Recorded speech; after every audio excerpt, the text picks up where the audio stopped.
grounding of Super Puma helicopters. It follows Friday's crash off Shetland in which 4 people died. The organisation's chief executive, Malcolm Webb, says everyone wants to limit the damage to the industry. We will look at sharing of aircraft. What can we do to make sure that the capacity that's available to us is used as efficiently as we possibly can? We'll look to see if there are other aircraft around the world that could be brought in to the UK to assist. And we'll also look at marine transfers too as well. What can we do to get people to and from platforms by boat?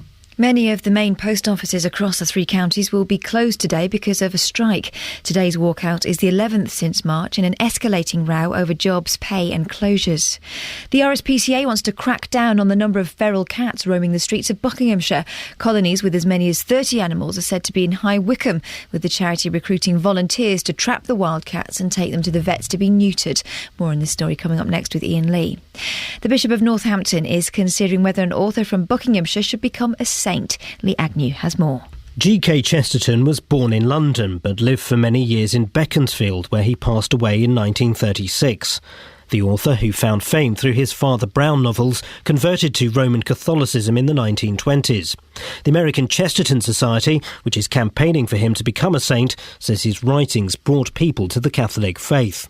Bishop Peter Doyle says he's appointing a priest to make tentative inquiries, the first official step towards his possible canonisation. In sport, a little-known British player has caused a major upset in the first round of the US Open tennis. Dan Evans, who's ranked 179th in the world, beat the 11th seed Kei Nishikori of Japan in straight sets. The weather clearing up through the morning to become dry with warmer sunny spells and a top temperature of 22 degrees Celsius, that's 72 Fahrenheit. Get the latest news and sport online at bbc.co.uk/3 counties. I'll talk to you later. OK.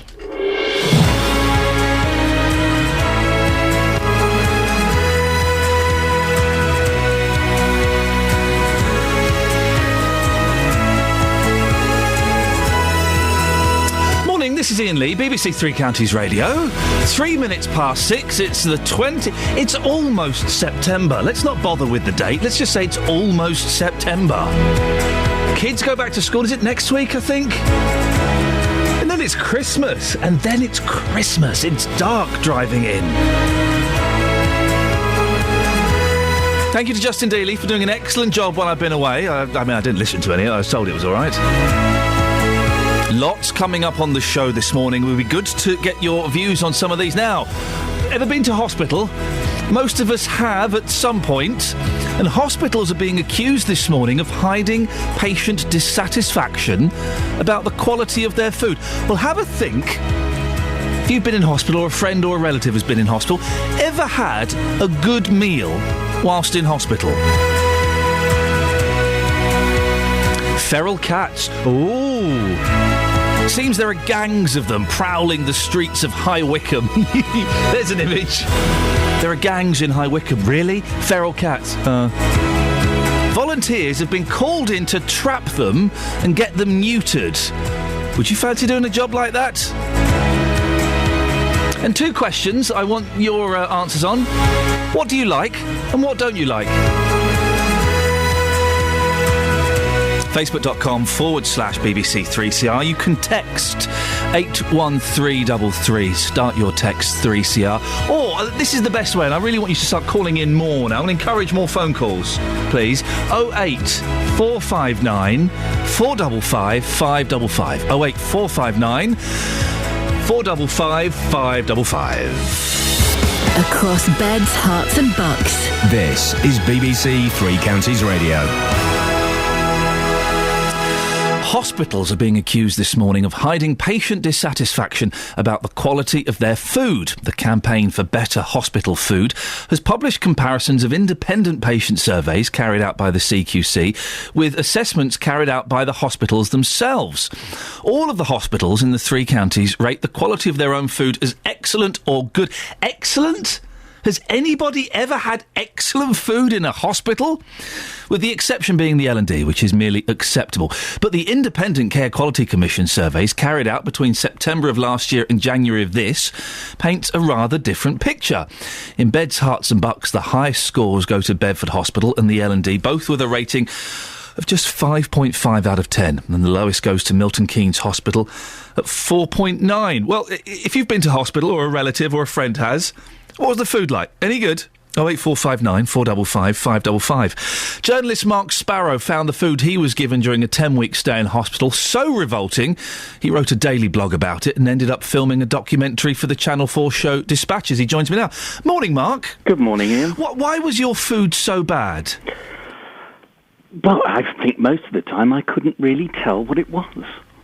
Was it kind of, you have meat for your supper, but you didn't know what kind of meat, that sort of problem? It was mush. It was wallpaper paste. It was rock hard roly-poly pudding. It was horrible things.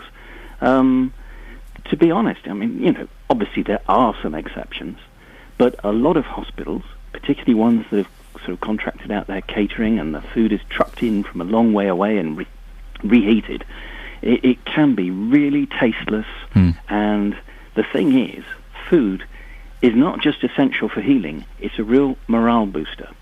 So if a plate of something that looks like it's being regurgitated by a cat turns up, for your lunchtime meal, your day's spoiled. Trust me, it's spoiled. Well, I was going to ask, Mark, because you're not in hospital, are you, for the food? You're there for the medical assistance. Why do you think that good hospital food is so important? Right, okay. A lot of people go in hospital, they stay overnight, maybe 2 nights. It doesn't matter. But a lot of people, particularly elderly, people like me who are chronically sick, are going to be there for weeks. I was there 10 weeks for one spell. Now, when you're relying on one source of food, I was in a specialist centre 80 miles from home, so my family can't pop in every day with food. I was reliant on that completely for all my nutrition. And I just wasn't getting what I should have been getting, and it had an effect on my rate of healing. It had an effect on my mood, energy levels. I wouldn't have believed how much difference food made until I actually had this situation. And it was a real eye-opener, hence I went on to blog and to make the TV programme. I was going to ask you, were you blogging whilst you were in the hospital? I was. That's a brave thing to do, Mark, to criticise the food while you're still getting it. Imagine if one of the nurses or the caterers had looked, hang on a minute, that's Sparrow in bed number 10, well, he's having a moan. They did. Oh, did they? What happened? I hid under the sheets for the first 3 days. I bet. You're very vulnerable when you're in hospital. Of course. You don't want to upset people. You don't want to be a troublemaker, because, your painkillers might be a bit late. But seriously, you don't want to kick up a fuss, and you're very grateful for the treatment you're getting. But after a few weeks of that, it's getting serious. So, you have to do something. But it was one of the toughest things I've ever had to do in my life, was to actually turn around when I was feeling really low, really ill, and say, this isn't good enough. But I used humour, blogging each day, taking photos. It started off, I started posting it on Facebook and saying to friends, can you tell what that is? Because I ordered it and I can't remember what I ordered. What was the response, Mark, when you said to them that I need something better than this? The hospital, the response was, this is normal, our food is rated, as good, and you're causing a bit of a fuss, to be honest. Eventually, I was offered some food from the private patients' wing. Oh, hello. There we go. Yeah, and I'll tell you what a difference. Really? Within half an hour of having a plate of that food, which was a piece of salmon, some new potatoes, some fresh broccoli, I could not believe within half an hour how much energy I had, how much more alert I felt. Now you think about that, and that's just in that short space of time, and then you put that over 10 weeks, you're in a room without sunlight, so you've got no vitamin D coming in, fresh fruit is sort of really limited. It really does have an impact. What's the solution, Mark? Well, I'm concerned. Minimum standards, which is what is being called for by this group, can actually have a perverse effect of levelling everything down. Something like this happened when we had building standards introduced. Suddenly, a lot of builders thought, that's actually less than we're doing. So I'm concerned that if a committee of doctors, caterers, unions, organic food producers, vegetarians all stick their oar in, and the poor patients not being listened to or asked, we're going to end up being fed low salt, low sugar, bland, horrible food, and you do need nice food in hospital, and some patients do need a lot of calories, actually. We're not all fatties and need to be put on a diet when we go into hospital. So each patient has different needs, and I think the medical profession, actually, that's where it really needs to start with. They need to take food seriously. They need to treat it as seriously as medicine. They're very keen on their scanners, their operating techniques. They're very keen on making sure we've got the right drugs. We wouldn't give patients knock-off second-hand drugs. Well, why are we giving them, in some cases, knock-off second-hand food? Mark, we have to end it there. Thank you very much. Mark Sparrow spent 10 weeks in hospital. Very brave to blog daily about the rubbish food he's getting. Oh, it's like sending your meal back in a restaurant, isn't it? You never know what's going to get sent back out to you. Have you been in hospital? Has a friend or a relative been in hospital? What was the food like? I remember my mum, this was like 12, 13 years ago. I was in hospital for 3 months, and the food was awful. I mean, not particularly nice hospital. The food was awful, and we would kind of sneak her in food, or a couple of times we snuck her out to the local pub for a Sunday roast. And my little boy was in Great Ormond Street recently, and which is a fantastic hospital. The food was not particularly good. It was vegetables that had been boiled far too long, and things like chicken nuggets and things like that. It wasn't particularly nice. So what are your stories, please, of hospital food? If you've been to a hospital and the food's been cracking, then do let us know as well. 08459 455 555. You can text 81333, start your text 3CR, and maybe we'll speak to you after a bit of Diana Ross.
BBC Three Counties Radio. Ever had a decent meal in hospital? I'd be surprised. The food is bland and grey and tasteless. Maybe we should pay for hospital food. Maybe there should be a bog standard kind of average meal that everyone gets that's the rubbish, the overboiled vegetables and the cold spaghetti. Everyone gets that. But if you pay, I don't know, a fiver for lunch, you get a slightly better meal. Is that the way forward? 08459 455 555. 6:15, BBC Three Counties Radio. Let's get the travel now. Here's Adam Glynn. Travel news for beds, cards and bugs. BBC Three Counties Radio. Cheers, Ian. Good morning. Just taking a look at the speed sensors, and it's a good start. No delays yet on any of the motorways or major A routes through the three counties. We're doing fine on the M25 through the roadworks section, and indeed roadworks on the M40 aren't causing any hold-ups either. You have got narrow lanes and a 50 mile an hour restriction now as you go past junction 7 at Tame in both directions. On the trains this morning, disruption for First Capital Connect. Emergency engineering works at Alexandra Palace mean an amended service is running from King's Cross through to Peterborough, Cambridge and King's Lynn, so you could be affected if you're making a connection on one of those lines. Adam Glynn, BBC Three Counties Radio. Thank you, Adam.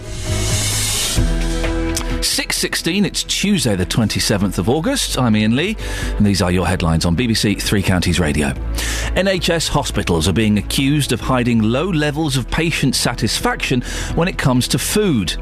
The Institute of Directors is branding HS2 a grand folly and says the project should be abandoned. In sport, the Chelsea manager Jose Mourinho says Wayne Rooney has 48 hours to decide if he wants to join the club. What a bossy boots. Coming up, the RSPCA wants to crack down on the number of feral cats roaming the streets of Buckinghamshire. 08459 455 555. BBC Three Counties Radio.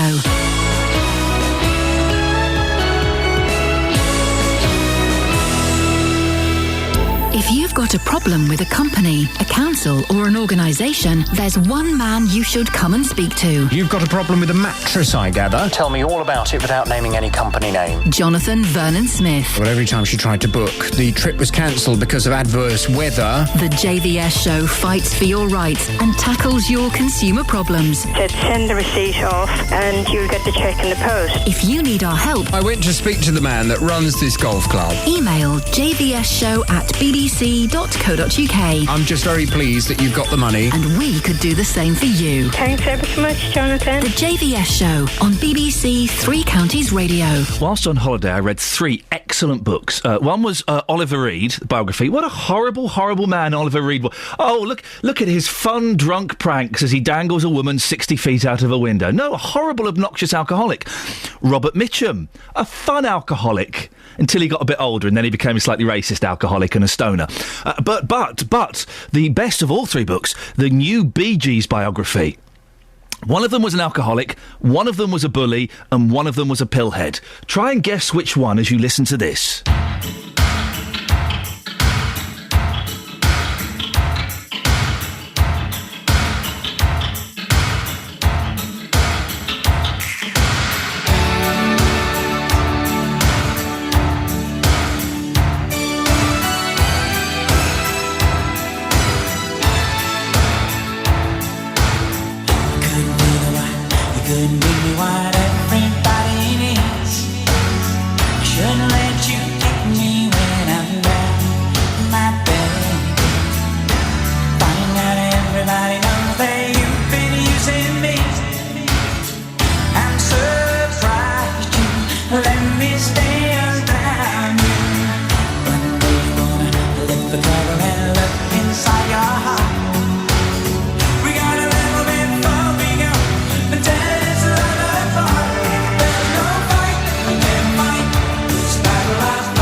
that song. I like that song a lot. Although I struggle with the Bee Gees. I do struggle with them. Not physically. I'm sure that Barry could beat me into submission with a moment's notice. I don't like that disco stuff. I don't get it. I think it's an awful sound. But things like New York mining disaster, Massachusetts, and I just got to get a message to you. Man, they're songs. They're songs.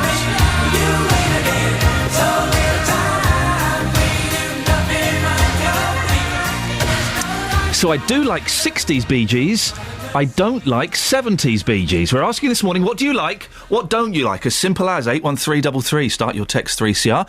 Lots of you have been posting on Facebook. We'll get to those Facebook comments in just a few minutes. But first of all, the RSPCA wants to crack down on the number of feral cats roaming the streets of Bucks. Colonies with as many as 30 animals are said to be in High Wycombe, with the charity recruiting volunteers to trap the wild cats and take them to the vets to be neutered. Yeah, rather you than me. Roger Tabor is cat behaviourist, a biologist and broadcaster. And is this true, Roger? You're one of the world's leading authorities on cats? So some people tell me. Oh, good for you. Well done. Why do we get feral cats in the first place?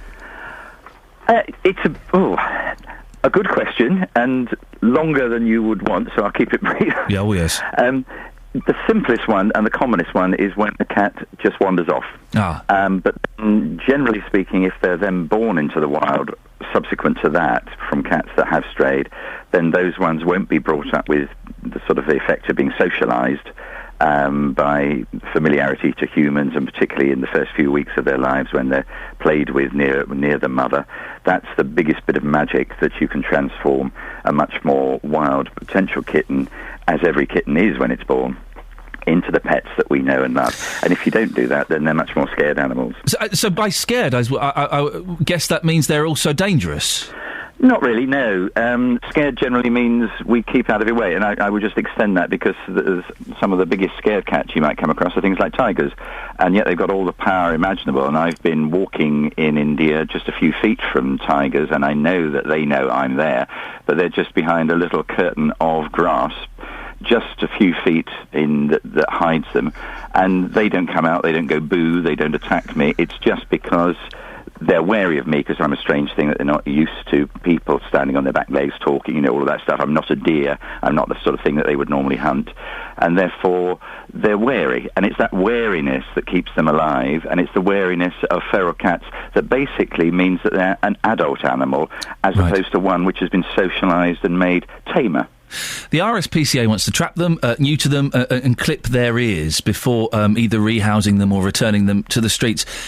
Is that effective? Is that the right plan of action, do you think? Yeah, this is a system which the Americans now call TNR, but it's what we've been doing in Britain much longer because they took it from us. In fact, I did a TV programme years and years and years ago, Walk on the Wild Side, where I was showing a colony of feral cats that I was monitoring, and it was the first time in the world that a colony of feral cats were trapped, neutered, and returned to site, but monitored by a biologist as opposed to just being returned, because that was beginning to happen. And with the feral cats at Fitzroy Square, which was very much an urban centre one in London's West End, they had a square, but I was able to monitor them, and some of the cats were still living there, having been neutered after 10 years, so they were not living a shorter, more sort of awful life.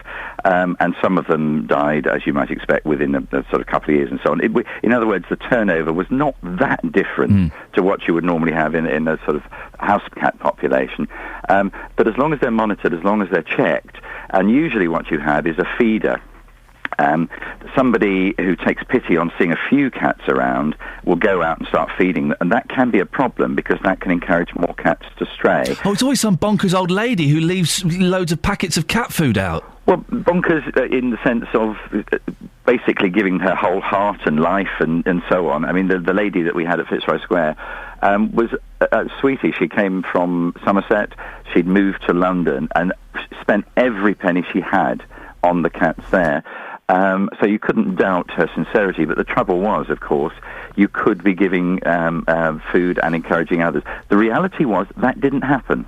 And the reason it didn't happen is if you've got an old established colony that had been around for a long time, which these had, then they tend to hold their range. And it's only when you start going in, what we used to do, I don't mean me, but people used to go in almost like hit squads and go into hospital sites where you might have cats, into squares where you might have cats. Because basically where you've got long areas of housing, you don't find so many feral cats because the house cats have stitched the area up. It's only really in the gaps that you start getting feral cats, and if there's food. So, yes, if there's somewhere near, Chinese restaurant or whatever, there's some scavengeable food, they might be there. If there's some bins, as in a hospital site, they might be there. Or if somebody's feeding them. But if you've got a long-established colony, they tend to hold their ground and don't let others in. If you just go and bump them off, then what happens is what I called some 40 years ago the vacuum effect, because it's a good enough habitat to keep cats and there's food there. Therefore, others will come in, and that's the real danger when others start straying away. So if you do it badly, it goes wrong. But if you do it properly and you release them back to site, having been trapped and neutered, and somebody monitoring them, and you need to know whether they're neutered or not, and that's why they do this little ear tip on one corner of the ear, so as you don't catch an animal twice and put it through the awful situation of being reneutered. Why some cats have a little bit missing from their ear? Yeah, the top little corner of the ear is just clipped off while they're under anaesthetic. I've seen that, yes. Over and going through being neutered. And that way you know that they have been neutered, because otherwise it will be terrible to re-trap an animal and then open it up again. Is there a danger, Roger, that some... my cat doesn't wear a collar. She refuses to. She takes it off. Is there a danger that some non-feral cats could end up being caught? There is a danger, and that's why if they're responsible people trapping, and I hope that the volunteers for the RSPCA will be following all the guidelines, which are now well established over sort of 40 years, of letting people know in the area, because that's quite important, that you sort of leaflet or somehow contact the people in the area when you're doing what you're doing. So you can keep your cats indoors? Keep your cat in. Obviously ones with collars, if they are caught accidentally, that would be quickly released. But on behaviour, generally speaking, a cat which has been not just gone as a stray, when I said one just goes over the wall, then they still have, having been brought up by people, the sort of kind of keenness to live back with people. But if they've been born in the wild, having, from strayed parents, then they're much wilder animals because they're much more wary. And you can see that in the behaviour. And again, if you've got experienced people trapping, or the volunteers have been well trained, then they will easily detect whether the animal is looking away, doesn't want to make any human contact and so on, or they're just starting to rub round you. And in which case you can quickly sort out one which actually is a pet cat, even if it's not wearing a collar, if you look at them for a little while. Roger, thank you very much, Roger Taper. One of the world's leading authorities on cats. Wouldn't it be great? That's a cool thing to be a world leading authority on. Wouldn't it be great to be able to introduce yourself as, well, I'm one of the world's leading authorities on ... Wouldn't that be wonderful? I know jack about anything. Yeah, and this is my wife. She's one of the world leading authorities on, I don't know, cheese. I don't know, something. Wouldn't it be good, wouldn't it? Be amazing. 08459 455 555. In the next 30 minutes, we'll be asking, what do you like? What don't you like? Travel news for beds, cards and bugs. BBC Three Counties Radio. Just looking at the M25 cameras through the Belcommon Tunnel, traffic's moving pretty well. No trouble yet heading into the roadworks section, and it's a pretty clear run as you continue round toward the M40 and the M4. Clockwise side is also looking good. Roadworks in High Wycombe, they're going on for another couple of days. On the A404, temporary traffic lights are up for gas main work at Hamilton Road, and they're also doing some works in Stoke Hammond. Temporary lights up on the A4146 near to the Stoke Hammond and Water Eaton roundabout junction, so that's the junction with Fenny Road. Things moving pretty well on the trains, apart from First Capital Connect. They've got a bit of disruption this morning, running an amended service because of some overrunning engineering works, emergency works at Alexandra Palace. That's affecting them from King's Cross through to Peterborough, Cambridge and Kings Lynn. Adam Glynn, BBC Three Counties Radio. Thank you, Adam. It's 6:30, nearly 6:31. Let's get the latest news headlines from Catherine Boyle. Across beds, hearts and bugs. This is BBC Three Counties Radio.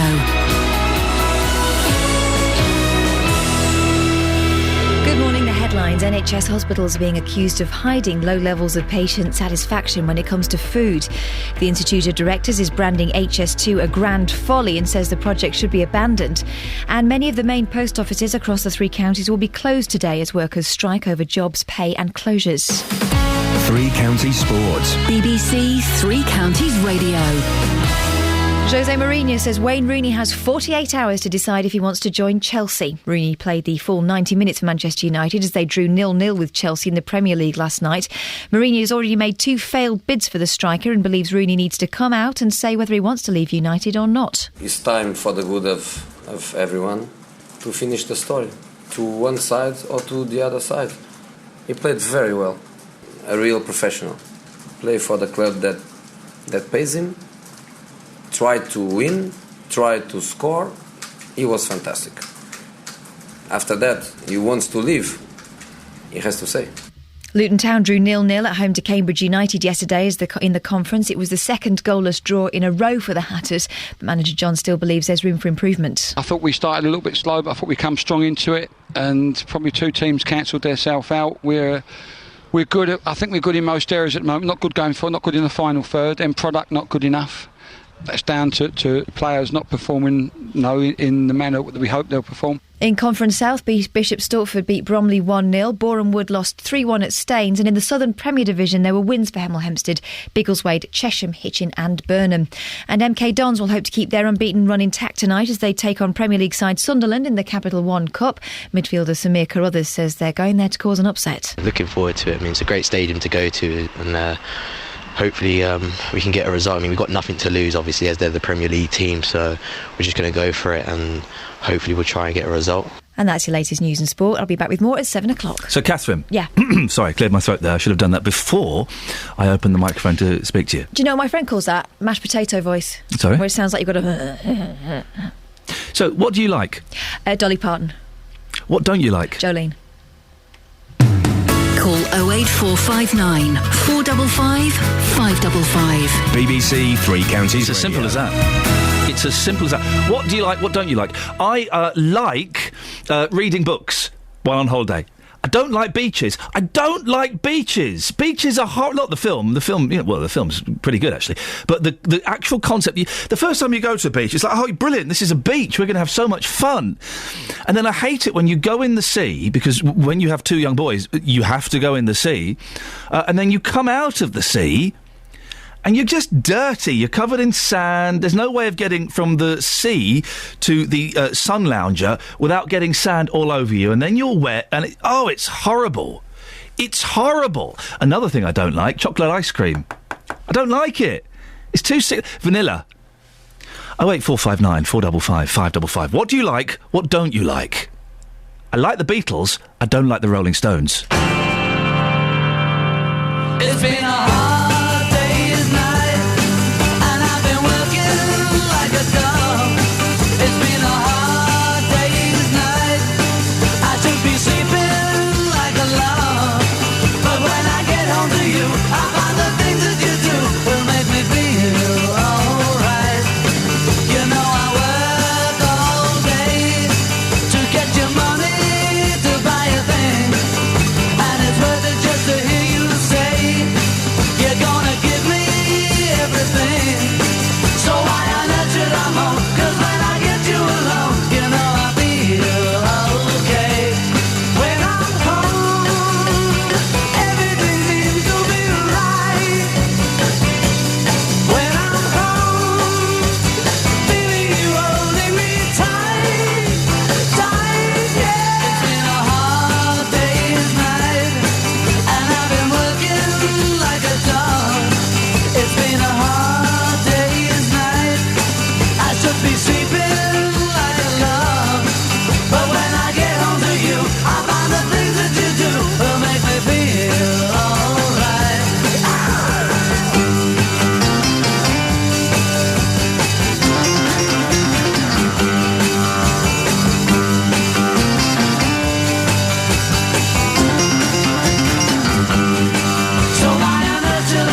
12-string guitar. That's what inspired the Byrds to play 12-string guitar, was hearing George Harrison do that. Anyway, 2 weeks since the free dial-a-ride service in Luton was withdrawn after 25 years. The company behind it says it took the decision in the wake of council cuts, and we'll be speaking later on to the man who coordinates the service. He's angry that it's been made to appear their fault when he feels the blame lies with the local authority. We're going to do Justin now. We're going to do Justin now. I do apologise. We'll come to the dial-a-ride in a second. I've had 2 weeks off. Allow me a little bit of flexibility. I'm not going to get everything right. Probably won't get everything right for the next month. I bet you're chuckling, aren't you, Dealey? Oh, good morning, boss. You well? I'm good. How are you doing, fella? Oh, do you know what? I'm doing absolutely fine. You come back from your holes, 2 weeks in the sunshine. Beautiful. Still as ghostly as ever, but it's good to see you. Well, I'm not a sun... how did I phrase it in the office? A sun worshipper. Yeah, I can tell. Like you are. The point of the holiday is not necessarily for me to get tan. It's for me to relax. It's for me to unwind. It's for me to spend quality time with my wife and children. Lovely. Yeah. Absolutely lovely. You should work for a holiday company. Do you know what I spent most of the holiday doing? I've now seen Toy Story 3 36 times. Really? 36 times. Did it improve on the 32nd time? Well, it didn't. It's a cracking film. It's my favourite of all the Toy Story movies. Yeah. And especially the bit when the toys, spoiler alert, the toys think they're going to die. Very emotional. Oh, and they'll hold hands in the furnace. Oh, I cried. It sounds like you've had fun. I cried at that point, and I cried at that bit when Andy gives Woody over to the little girl. I can never imagine you crying. Oh, mate, I'm a big baby, mate. I like you even more. I sob like a baby. Now, listen, I hear you did a cracking job for filling in for me. Thank you very much. It's appreciated. This morning, what do you like, Justin? What do I like? I like Luton Town Football Club. I like things that are orange, and I like sports cars. What don't you like? What I don't like is people that are very, very negative, and all they do is moan. And I don't like speed cameras. You've described me. I got caught on the speed camera again the other day. Did you? Yeah. Oh, sorry, mate. So this is me having my speeding awareness course. Now I've got 6 points. Oh, take it easy. Hey, chihuahua. It's a very simple concept. 08459 455 555. What do you like? What don't you like? You've been out asking people this, haven't you, Justin? Yes, first for news, I've been out and about in Luton, asking people what they like and what they don't like, and this is what people had to say. So, what's your name? Andrew. Andrew, what do you like? Tennis. That was a quick answer, wasn't it? I know. Yeah. What don't you like? Being accosted in the street by people that ask me to do surveys and questions. Don't get fresh. No. Madam, what do you like? Lots of things. Animals. Walking, sport. What don't you like? People accosting me in the street. Bye. Hello, sir. How are you doing today? You well? I'm good, yes. Fantastic. What do you like? What do you mean, what am I like? What do you like? What do I like? Yeah, what do you like? Just doing some research for the Iain Lee programme, First for News. Yeah, I want to follow what you're saying. What do I like? Well, nothing. Thank you. Hello, sir. How are you today? You well? I'm not talking, thanks. What do you mean, what do I like? What do you like? That's such a vague question. It could be anything. What do you like? Life. What don't you like? Bad people. Thank you. Hey, you're looking pretty smart. What's your name? Samuel. Samuel, what do you like? Football. Music. PS3, food. What don't you like? Annoying girls and people. Annoying people. Is that aimed at me? Yeah. I thought we were getting on well. We were. So what's gone wrong? I don't know, you tell me. No, you tell me. Brian, nice baseball cap. I'm enjoying that. Brian, what do you like? Well, it might darts. It might respect sports, football, cricket. Where'd you get that baseball cap from, by the way? Debenhams. Does it go down well with the ladies? Well, I'm not really worried. As long as it keeps my head warm, that's all I worry about. I take your point. Brian, listen, have a great day. Thank you so much. You too. Take care. Bye. Hello, madam. What's your name? Lisa. Lisa, I'm from the Iain Lee programme. That's big. We're asking today, what do you like? Everything. Everything? What like? What do you like? Chocolate. What don't you like? Arrogant people. I like people who speak properly. I don't like people who say everything. It's a G, not a K. Everything. Yes. We've got some lots of people on Facebook here. Jenny's been very zen here. I like unexpected, unselfish acts of kindness. I don't like prejudice. Ooh, well thought out answer. Tricia says, I like you for a start, Ian. Oh, thank you very much. I don't like people who don't listen but pretending they are. They're just selfish. There were lots of people who said, I like Justin Dealey. I don't like it when you come back from your holidays. Oh, leave it out. But no, they said it. Don't worry, I've deleted and blocked those people from the Facebook page. Don't diss me. I like bacon. I like specifics. I don't like open-ended questions. Oh. I like it when Ian Lee comes back from holidays. I don't like the fact the Badger Cull is going ahead. The Badger Cull is going ahead. Topical Very topical. We'll have more on that later. Justin, where are you off to this morning? I'm going to be talking to people again about what they like and what they don't like, plus some reaction on the hospital food. You're talking about that today, hospital food. Is it really that bad? We'll get some thoughts from people again on that subject for you. Justin Daly, excellent stuff. Thank you very much indeed. 08459 455 555. On both those things there. What do you like? What don't you like? It's as simple as that. It's not a trick question. It's as simple as that. And also really keen this morning to get your thoughts about hospital food. Loads of hospitals say, oh yeah, our food is good. Or our food is excellent. Imagine that. Some hospitals have described the food they give out as excellent. But the Care Quality Commission have got patients. Who've used hospitals and eaten the food to rate the hospital food. Milton Keynes Hospital gets 4.9 out of 10. And thinking about it, I can't. I've not stayed in hospital for a long time, but I've eaten hospital food. My son has eaten hospital food in a good hospital, the Great Ormond Street. The food was. I would describe it as adequate. That's me being generous. So, have you ever been to hospital or been in visiting your mum or your son or a friend and you've seen the food be delivered? What do you think? Any good? If we're being a bit harsh on the hospitals, then do speak up and stand up for them. Say, no, actually, hang on, I've been in hospital and the food there was excellent, wonderful stuff. I'd go back in again just for the food. I think we're more likely to get people saying it was a little bit ropey. Couldn't quite wait. It was a meat pie. I don't know what the meat was. It was just a generic meat. 08459 455 555. Hospital food. Any good? Travel news for beds, cards and bugs. BBC Three Counties Radio. Delays starting to build up just a little bit on the M1 southbound. It's slow moving from the Toddington services down toward the Luton Airport Spur Junction 10. It's looking absolutely fine though as you make your way down toward London past Hemel Hempstead. M25 slowing a little into the roadworks past Cheshunt and toward Potters Bar anti-clockwise. Also a wee bit busy then as you go past Kings Langley and the A41.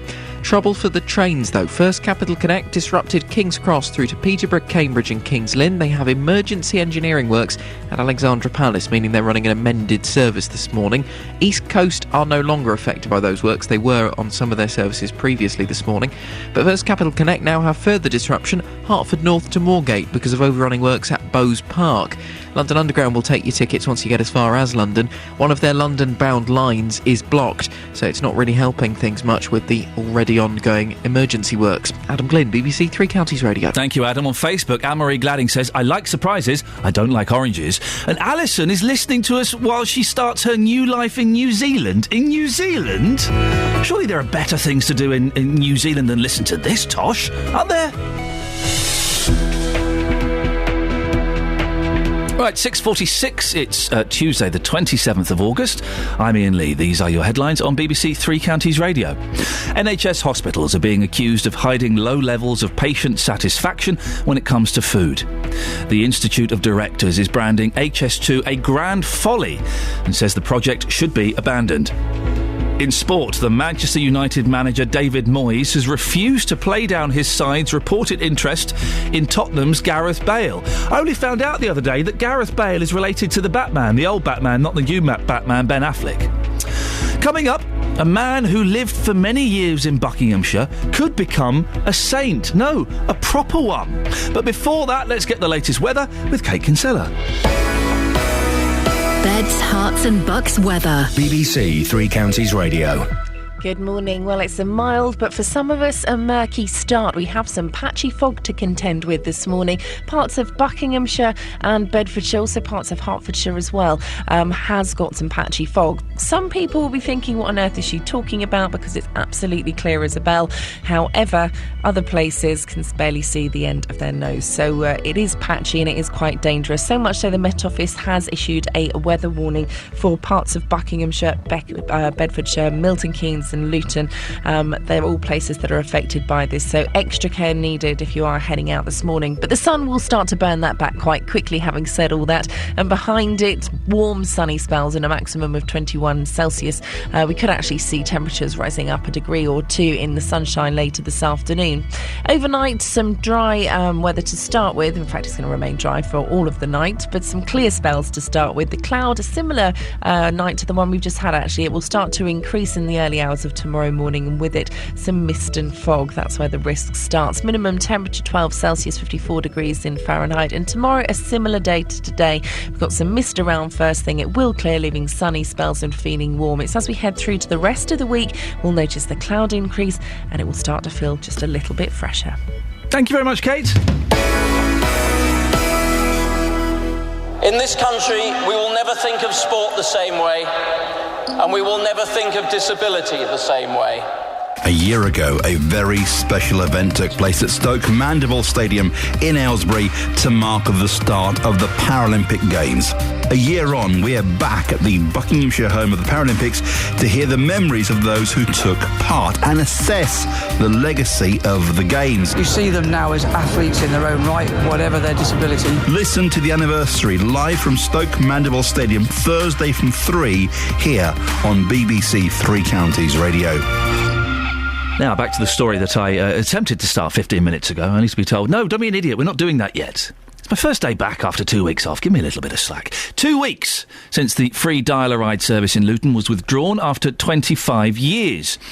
The company behind it says it took the decision in the wake of council cuts, and we'll be speaking later on to the man who coordinates the service. He's angry that it's been made to appear their fault when he feels the blame lies with the local authority. Well, Christine from Luton is having to use the shop mobility service, which has stepped in as an interim provider. Joins me now. Good morning, Christine. Morning. Christine, why was dial-a-ride so important for you? Well, it gives me more independence, you know, because I'm not able to get out unless I have transport like dial-a-ride. They were very flexible in where you could go, and I can't get on a bus or coach or anything like that, so I have to use a transport like dial-a-ride. And I used to go out once a week to the town, and then on a Thursday I would go to swimming, and because they could take me to a pool that I could get in and out of the pool by myself.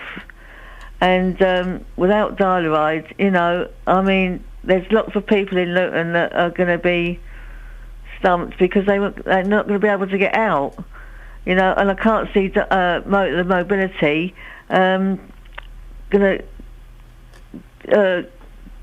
you know... They're going to struggle to provide the same quality of service. Right. Yeah, they're not going to give the service that was. And I can't understand why... I think the council's to blame myself because, you know, why did they stop dial-a-ride, you know? So you think that the responsibility lies with the council, do you? Well, yeah, because, I mean, they're doing so many cutbacks on everything, you know, so dial-a-ride is just another one of their pawns, isn't it? You know, because, you know, I mean, it's been working quite happily all these years.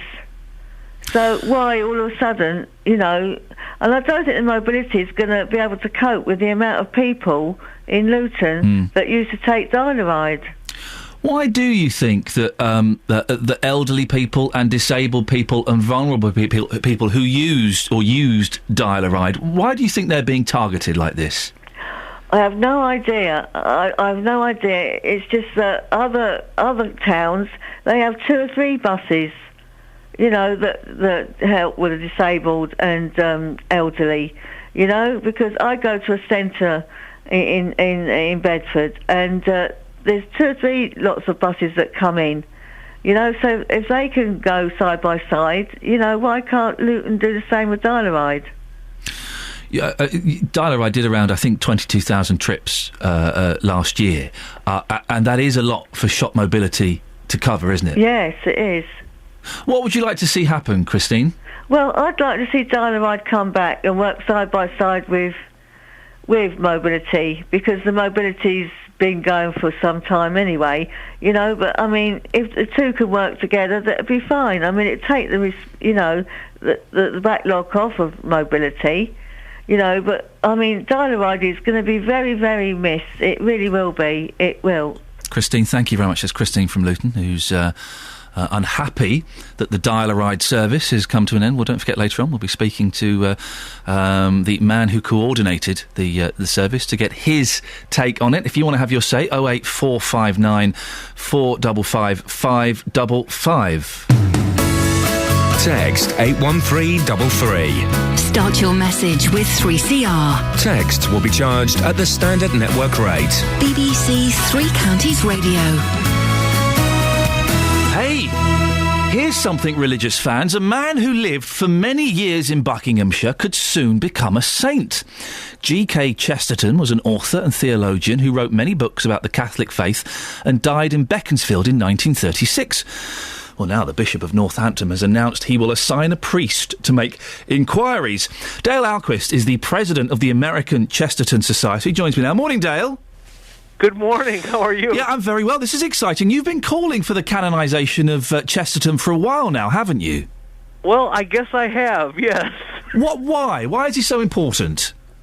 Well, I have to tell you, I just run a literary society here in America that is devoted to Chesterton's writings, but there are many people who enjoy Chesterton and read him and, find that it's because of reading Chesterton they have become Catholic. They have been drawn to the Catholic faith because of reading Chesterton, and they are very devoted to him, and they feel that maybe he is a figure of heroic virtue and should be raised to the altars, as the Catholics say. I'm not particularly familiar with his work, if I'm completely honest. What are some of the key works of Chesterton, and why are they so influential in drawing people to the church? Well, the one thing you may be familiar with, Ian, is the Father Brown stories. Oh, They've of course, yes. yes. BBC series on the Father Brown stories, which have very little to do with the original stories of Chesterton, but certainly inspired by the character that he created of this priest detective, and so that's probably his most famous work. But he was a journalist in the early 20th century in England, and was popular throughout the world as a writer who just was an observer of the modern culture. But he wrote a couple of major works. One was called Orthodoxy, another one, The Everlasting Man, which very much inspired C.S. Lewis to become a Christian. I thought, Dale, and perhaps I've got this wrong, that to become a saint you had to have performed a miracle. Is that not the case?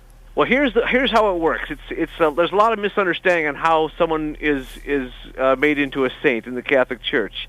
The first step which is what the Bishop of Northampton has done, which is to have a priest start the investigation into Chesterton's own life and to see if he was a character of heroic virtue, and then decide, yes, there's a case for a cause here. They call it a cause, and then they do a very thorough investigation, and after they analyze a person's life and writings, they decide, yes, there is a case here for his canonization. And then what they do is they say the next vote comes from heaven. And it's really a miracle that has to be performed now, not a miracle during his lifetime, but a miracle now. And that is the evidence that this person is... He's getting the thumbs up from the big man. Exactly. Wow. Well, Dale, listen, it's lovely to talk to you. Thank you so much for coming on. And maybe we'll be speaking to you at some point in the future, celebrating a new saint. That's Dale Alquist. He's the president of the American Chesterton Society. I didn't know that the miracle had to be performed now. Wowzers. Thank you for that, Dale. 08459 455 555. Hospital food. Is it any good? Richard's in Winslow. Richard, have you had hospital food? Blimey. Hello. Richard, it sounds like you've fallen down the toilet. Are you okay? Oh, God. No, I've just got out of the shower and I just turned it off. It went freezing cold and froze my assets. Oh, my word. Are you... It's true. Let me get a towel, make myself decent. I've got to ask you a question, Richard. I really don't want to hear the answer to. Are you naked now? Well, having just got out of the shower, I always have a shower once a month, whether or not I need it. I don't tend to wear the clothes in the shower, so I'll leave that one to you. Thanks very much. Yes, right. I think I might need to go to hospital after this.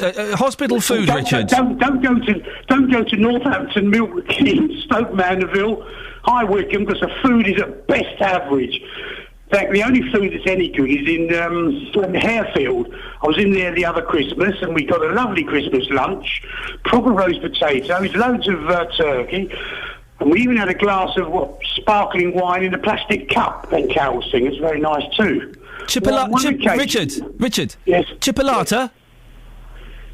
Don't be disgusting. Thank you very much. Yeah, continue. It's the cold weather.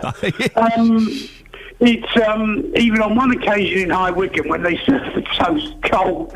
I said, why can't we have hot toast? They said, we can't put it in the machine in the wall because it sets the fire alarms. And Englishman's right to have hot toast in the morning. Richard, hang on a second. I've just remembered who you are. Haven't I banned you from calling in? Probably. Get off. Travel news for beds, cards and bugs. BBC Three Counties Radio.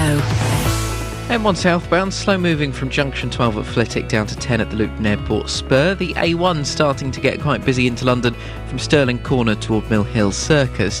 M25 anti-clockwise. You've got a slow moving patch of traffic from back at the M11 into the roadworks section, then from the M1 to Kings Langley, and quite slow now past the M40 at junction 16 as well. Disruption on the trains. First Capital Connect affected. They're doing emergency engineering works at Alexandra Palace, and that is affecting them from King's Cross through to Peterborough, Cambridge and Kings Lynn. They're running an amended service, and there's also further disruption. This is between Hertford North and Moorgate because of overrunning engineering work at Bowes Park. One of their London-bound lines there has been blocked. Many services are being cancelled through there, and services, of course, already being affected by the other works at Alexandra Palace. Adam Glynn, BBC Three Counties Radio. Thank you, Adam. So, the next hour of the show, more on hospital food. If you've been, has it been any good? Richard didn't seem very happy with it. Also, two very simple questions. What do you like? What don't you like? On FM, AM, online and digital radio. This is BBC Three Counties Radio.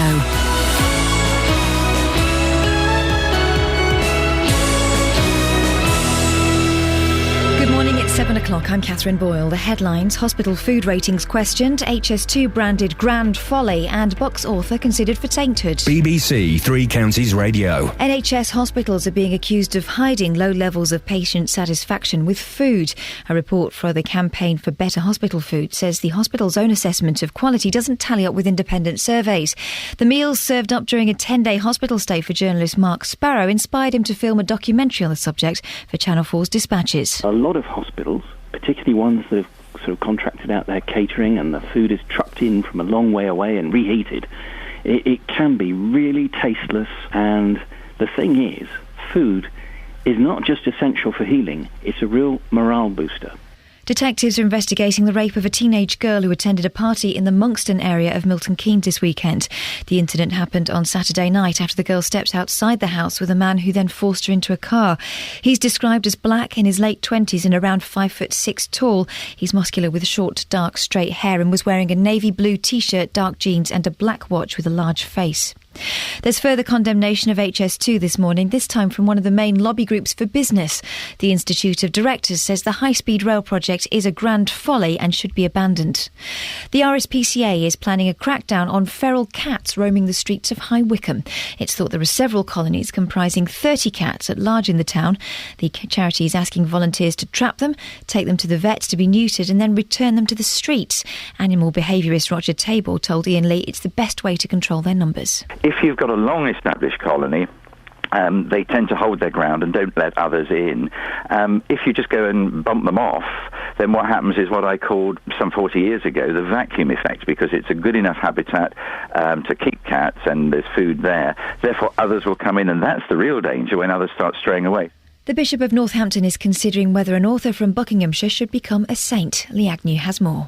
G.K. Chesterton was born in London but lived for many years in Beaconsfield, where he passed away in 1936.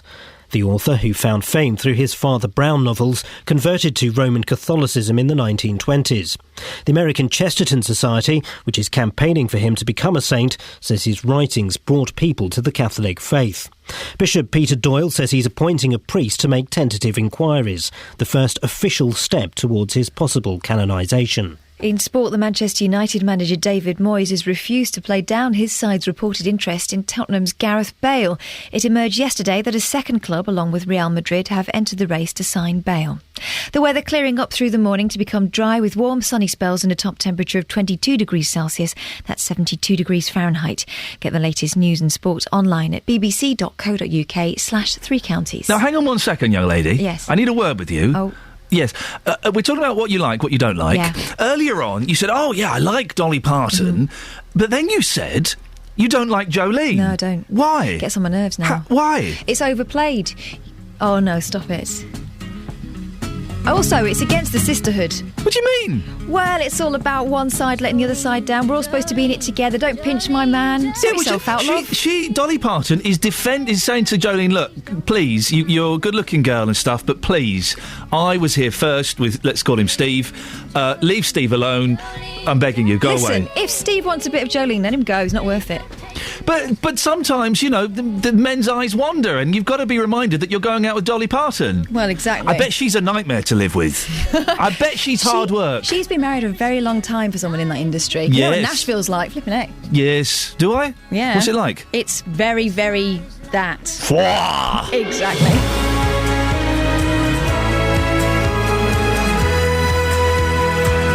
I don't know what I mean by four, but...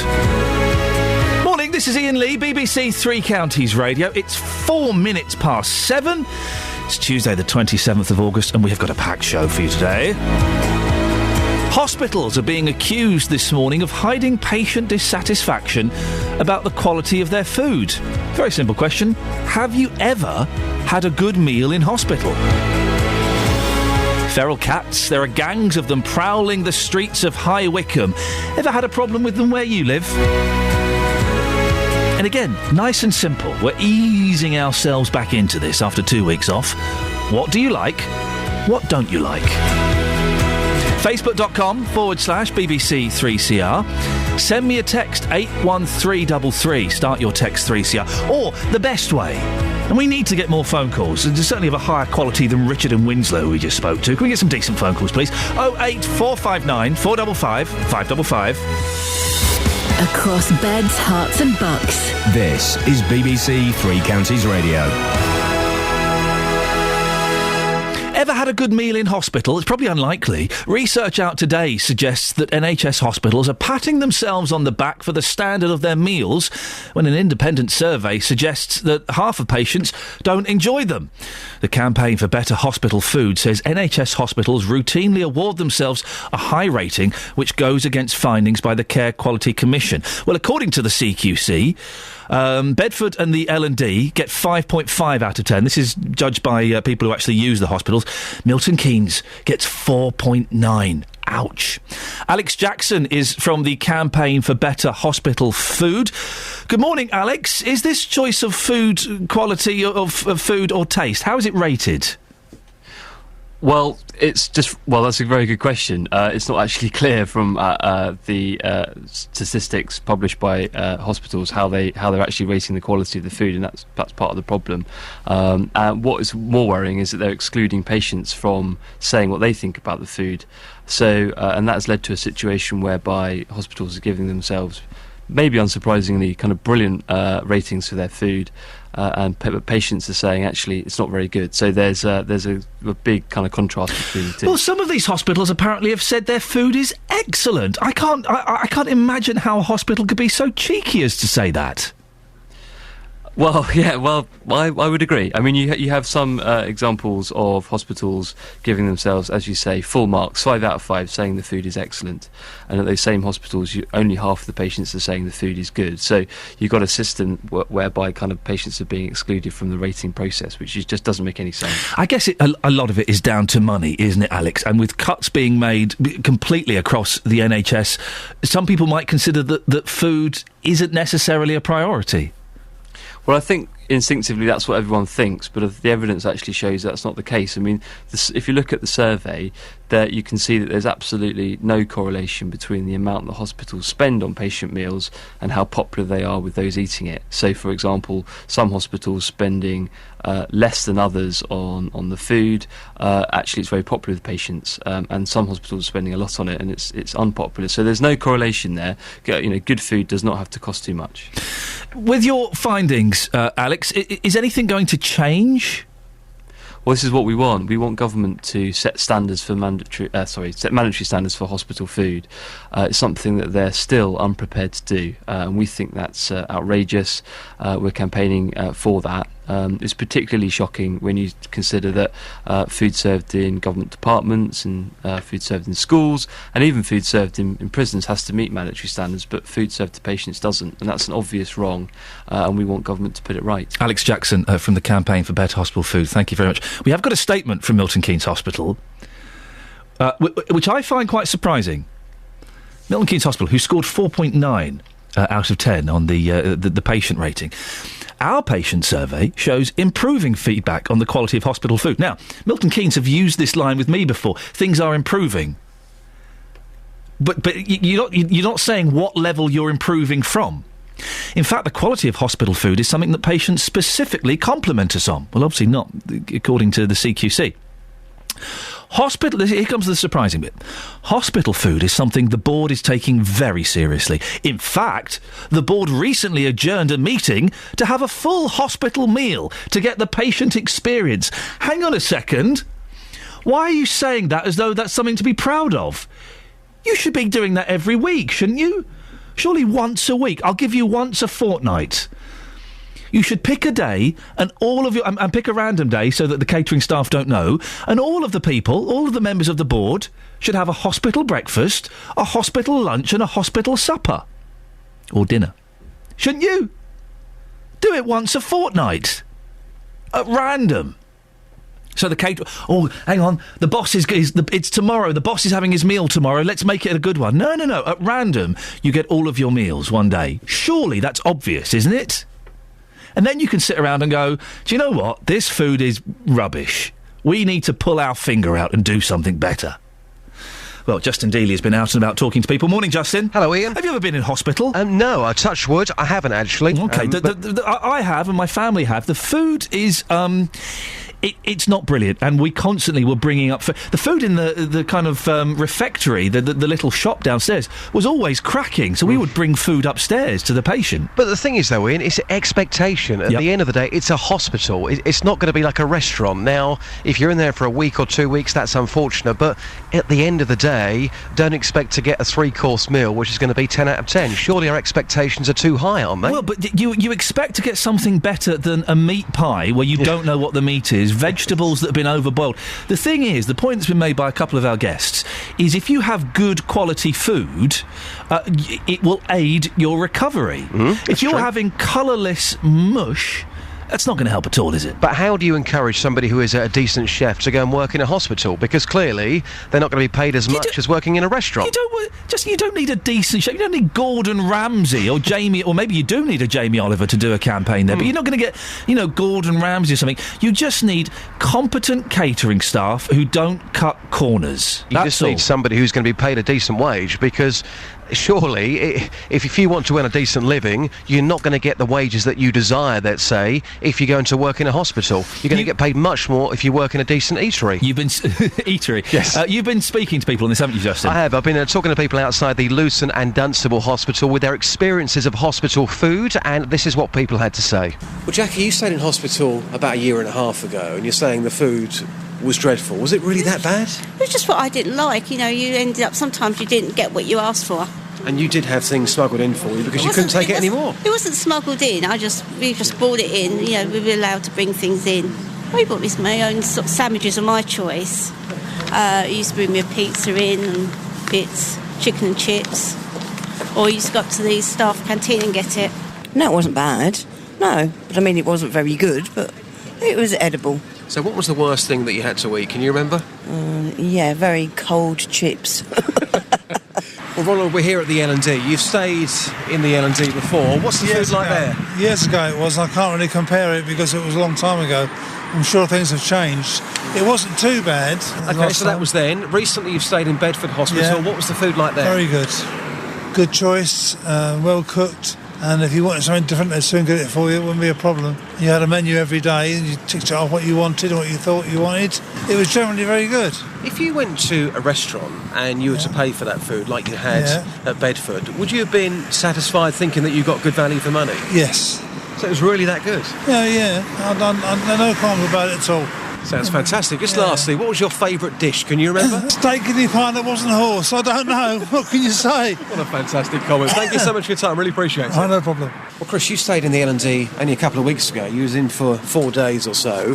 Can you describe what the food was like? Because that, of course, is a very recent case for us. So what was the food like here? Food was edible. It was okay. They served me one day a chicken stew, one day a jacket potato, and one day a curry. Well, it's supposed to be a curry, but I think it was like the chicken stew, actually. I mean, a lot of people moan about hospital food, but do you think, if anything, our expectations are too high? Because at the end of the day, it's a hospital, isn't it? It's a hospital. It provides a service for enough people. You can't get a luxury meal. It's really it's adequate for what you need. Well, Justin, it turns out you may have a point. There is a closing date for an NHS chef job for Bedford Hospital, 31st of August. Salary starts at £14,500. Exactly. You're right. It's nothing. Catherine Boyle, who you may remember works here, has sent me a message. I had an operation on my arm. They gave me a meal that needed a knife and fork, and then they walked off. It might actually help in your recovery. Some of the comedy, some of the food they are serving, because people, of course, can bring food in. But interestingly enough, we spoke to a man. Bit of banter.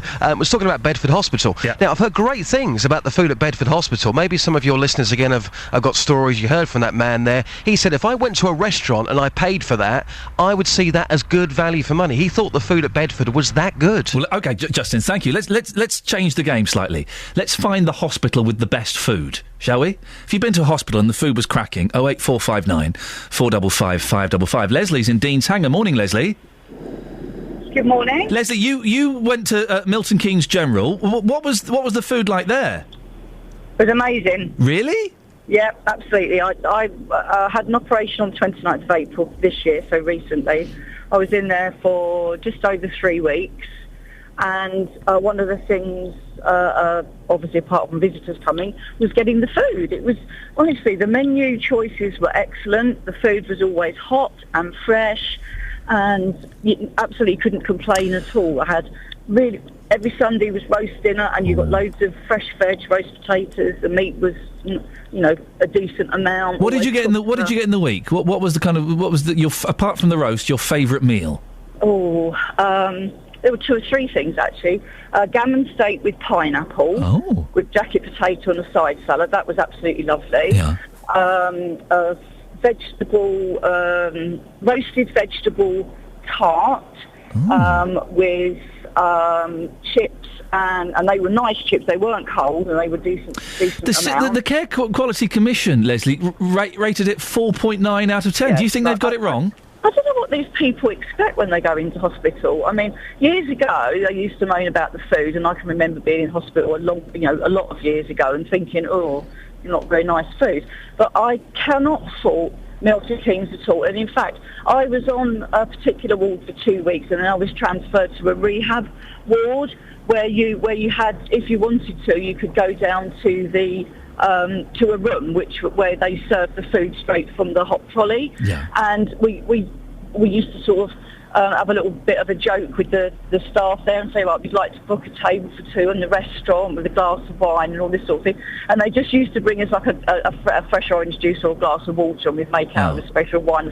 But the food was fantastic. You love the food. Leslie, we have to end it there. Thank you. Leslie and Dean's Hanger sticking up for Milton Keynes General. What do you think? Best and worst hospitals for food. Let's get a Michelin guide going, shall we, for hospital food. Travel news for beds, cards and bugs. BBC Three Counties Radio. Delays on the M1 southbound. There's a lane blocked off. This is a broken down vehicle between junction 12 at Flitwick and 11 at the A505. Looking pretty slow past there. Traffic is queuing, looking at the cameras.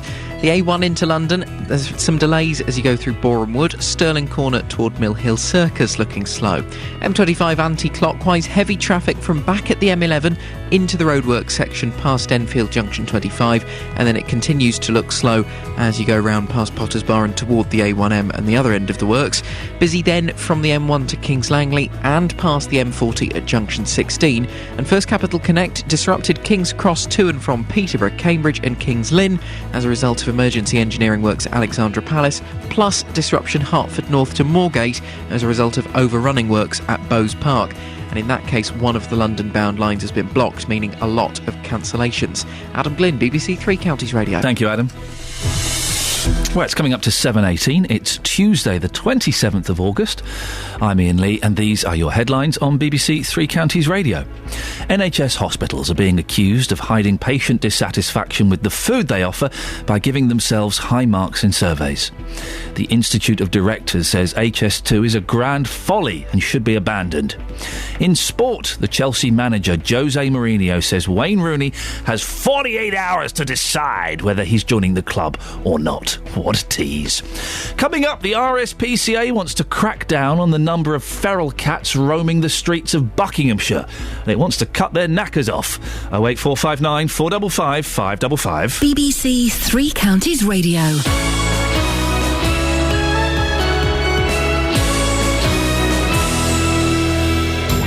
Well, hello there, lovely listener. D-Love here again, back to share the love for digital radio. What's that? You want to go for a beautiful picnic, but you don't want to miss your favorite show on BBC Three Counties Radio? Well, don't you worry, my little muffins. D-Love's got the answer. With digital radio, you can have the best of both worlds. That's right. You can listen almost anywhere, on your smartphone, laptop, or tablet. Don't just sit there. Grab your picnic blanket and tell everybody. Help share the love. If you love radio, go digital. For more information on switching to digital radio and on coverage in your area, search online for BBC Digital Radio. Lots of you... morning, this is Iain Lee, by the way. I'm back. Yes. Lots of you having your say on the Facebook page about... We're also playing What Do You Like, What Don't You Like? Very simple. You give us a call, you tell me what you like, you tell me what you don't like. 08459 455 555. Lots of you having your say about hospital food as well on Facebook. He says that just as his Facebook page crashes. Can we get a decent computer here? We're the BBC, for goodness sakes. Didn't we invent computers, the BBC Micro? Didn't we? I thought we did. Maybe I just dreamt that. Never mind. We'll have a look at the Facebook page a little bit later on, shall we? 08459 455 555 is the telephone number. If you want to give us a call, you can also send us a text. 81333. Start your text 3CR. Or if you wanted to, do feel free to send me an email, ian.lee@bbc.co.uk. Now, the RSPCA is spearheading action to crack down on the number of feral cats roaming the streets of High Wycombe. Colonies with as many as 30 animals are said to be roaming the town, with the charity recruiting volunteers to trap the wild cats and take them to the vets to be neutered. Oh yeah, that's the correct way of phrasing it, isn't it? Joan Johnson from High Wycombe is a welfare officer at the South Bucks branch of the RSPCA. She joins me now. Joan, why are you worried about the number of feral cats locally? Are they dangerous? Not particularly dangerous, because you can rarely get near them. They are very, very frightened of anything human. They are a nuisance in as much, of course, that they attack domestic cats. They will even break through cat flats and get into the houses. Also, of course, they can transmit disease, because a lot of these cats in the wild are not neutered, and therefore they pick up FILFEB, and they can transmit that. They pick up what, sorry? Pardon? I'm sorry. They pick up what, did you say?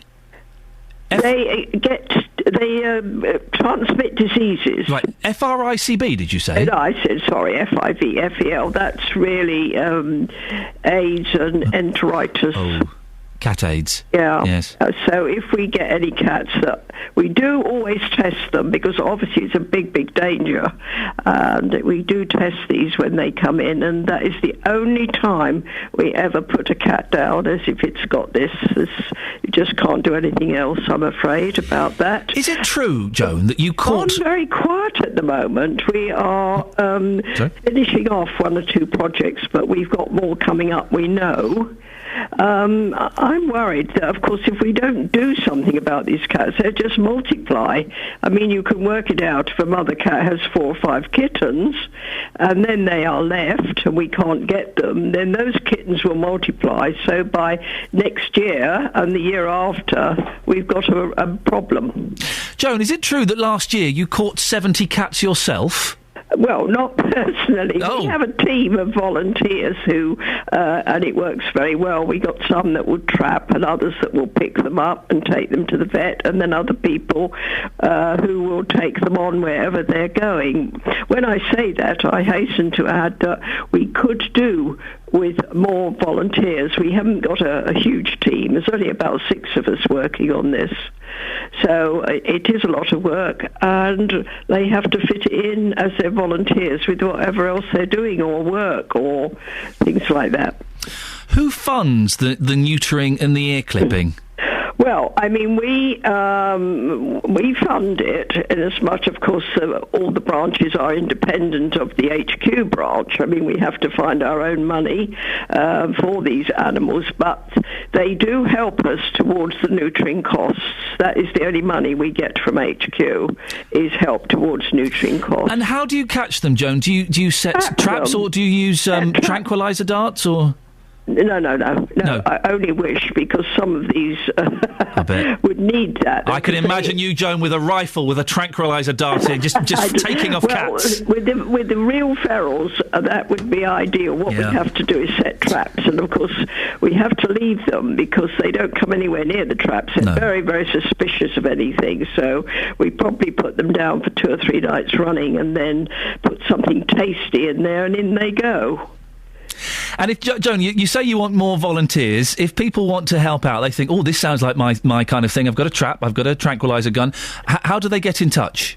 Well, I think through you, really, because I can't give out, my number. No. I'd probably be inundated with people. Well, if they get in touch with yourselves, yes, that would be helpful. We will point them in your direction, Joan. Thank you for that little bit of extra responsibility. Makes me feel all important. Joan Johnson there from the RSPCA. Welfare Officer of the South Bucks branch of the RSPCA. If you do want to get in touch about hunting cats, shooting cats, trapping cats, feral cats successfully. Don't go out and do it. Just don't go out and do it. Oh, I'll go and have that. Go and capture some cats. Don't do that. Do get in touch with us. What's our generic email so they don't come directly to me? 3cr@bbc.co.uk. Send an email to that. Put feral cats and we'll forward that on. How's about them apples? Call 08459 455 555. BBC Three Counties Radio. I like Joan's optimism. I can't give up my number. I'll be inundated with calls. Good for you, Joan. That's the attitude to have. We've been talking this morning about Dial-A-Ride. It's 2 weeks since the Dial-A-Ride service in Luton was dropped. There's a dispute over who's responsible. Dial-A-Ride say, well, hang on. It's not us. It's the council that have done it. And the council saying, well, hang on. It's not us. It's Dial-A-Ride. David's in Luton. Morning, David. Good morning to you. David, you've had cause to use Dial-A-Ride in the past, have you?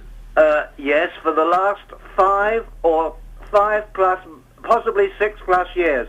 I've never, ever had a murmur to say anything's wrong. It's been the most wonderful service that I've ever experienced. I'm disabled, and without it, it is my lifeline. Now, my lifeline has been cut. How easy was it to use, David? Was it simply a case of you thought, I need to go shopping this afternoon, I'll phone them up in the morning, or did you book it in advance? What was the procedure for it? I always booked in advance, and I was able to book as an example, I used to go shopping on a Friday, and I used to phone up at the beginning of on the Monday of that week and say, please, I'd like to book for the next 4 Fridays. No problem. Okay. Phone the day before just to confirm that all is okay. And that was as simple as that. No problem. The drivers were excellent, very, very polite, very, very helpful. I'm assuming, although I could be wrong, David, are you in a wheelchair? I am in a wheelchair, yes. So would the driver help you on and off the coach, the bus? Oh, absolutely. Yeah. Absolutely, perfectly, absolutely superb service. I can't fault it. I would say, as a member, I have been a member, and still am, of Bus Users UK. It's the best service for a dial-a-ride service in the United Kingdom. Mm. Who do you lay the responsibility at for its closure at the end of the service? The council. The council? Yes. Yeah. Well, David, do stay tuned. We'll be speaking to Hazel Simmons a little bit later on in the show. It's David in Luton saying his lifeline has been cut. Joyce is in Leagrave. Morning, Joyce. Oh, good morning, everybody. Good morning to you, Joyce. Joyce, the dial-a-ride service, 2 weeks since it ended. What's your feelings about it? Well, I'm afraid it's not just stopped our bus service, it's stopped our lives. I'm not being melodramatic about that at all. It virtually, I'm visually impaired, I can't get on a bus, I can't see a number. And when we had to book in for the shop mobility in the first instance, before it probably getting a bit settled, I was booked for the nurse and the doctor on the Monday, gave plenty of warning, rang up on the Friday before to make sure they were coming to fetch me, and on that particular morning, rang up early, and they said, I'm sorry, we can't take you. Mm. I mean, you know, it doesn't affect me, it affects my family and everything. Before we had continuity with the dial-a-ride, and to be honest, shop mobility, yes, is an asset. It's the only one we've got at the minute, and I'm very grateful. But she can't possibly do 2 companies and expect to run it like we had it. It just goes to the Arndale or back and forth. Well, we said earlier on that last year, I think, dial-a-ride did 22,000 journeys. I can well believe it. In this area. I can well believe it. And the thing being, I believe if they'd all got together earlier and had a full meeting and some of the clients in at the meeting, I'm sure they could have resolved that without it shutting. Joyce, you know that corners are being cut everywhere in these times of austerity. I realise. Can you put forward the argument for those who can't understand why dial-a-ride should have been kept?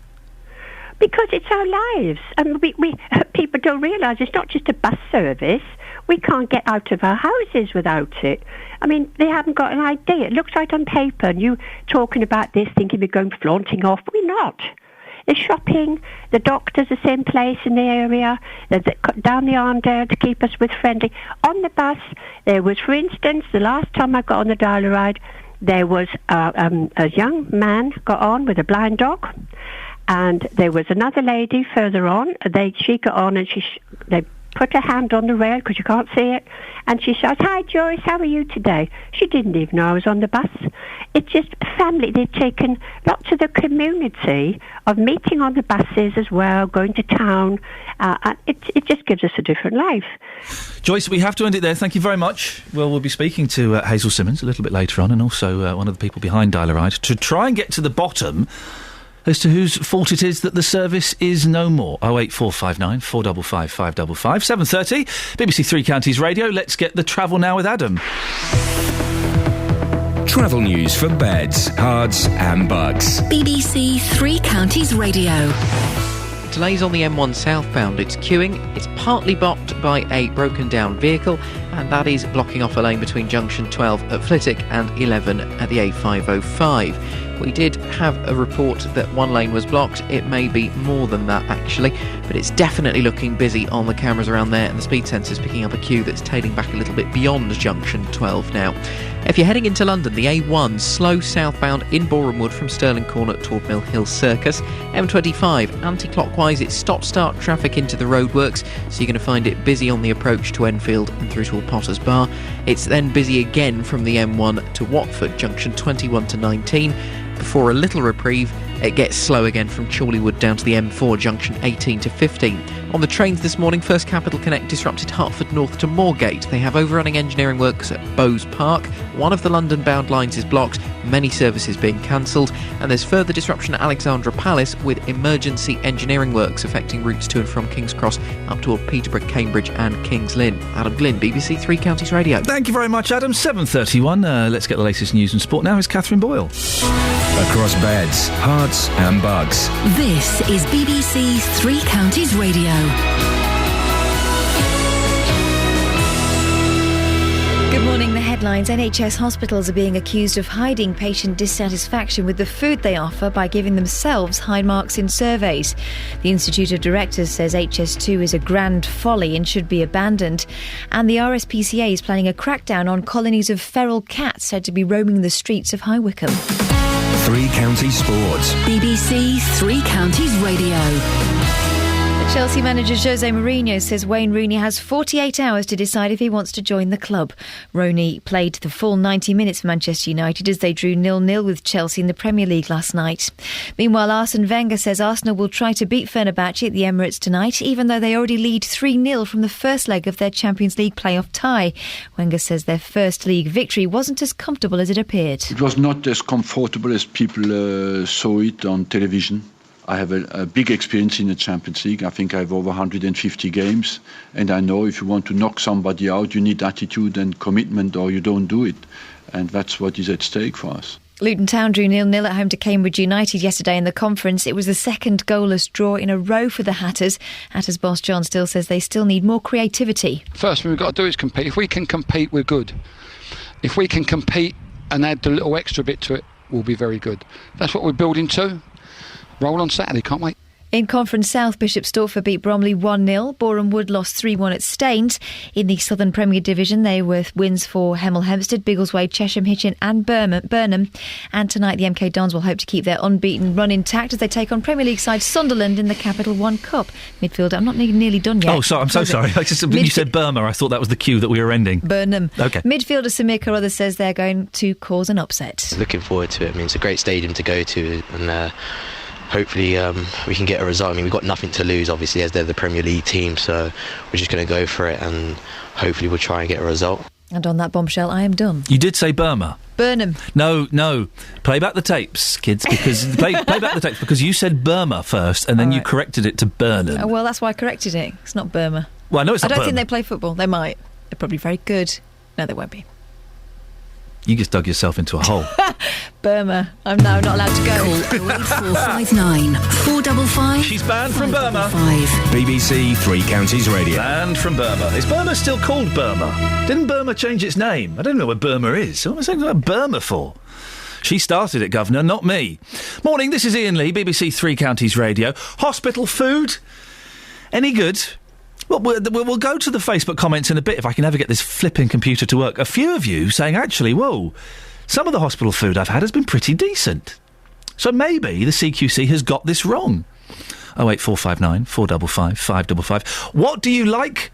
What don't you like? It's as simple as that. 08459 455 555. Or send me a text, 81333. Start your text 3CR. Now, the test which assesses whether disabled or sick people are fit to work is farcical. That's according to research carried out for 4 charities. Parkinson's UK, the Cystic Fibrosis Trust, the MS Society and the National Rheumatoid Arthritis Society say that their research shows that 45% of people with 4 progressive diseases were told they will recover enough to look for work in the future after taking the test. The charities called for ministers to rethink the hugely flawed system.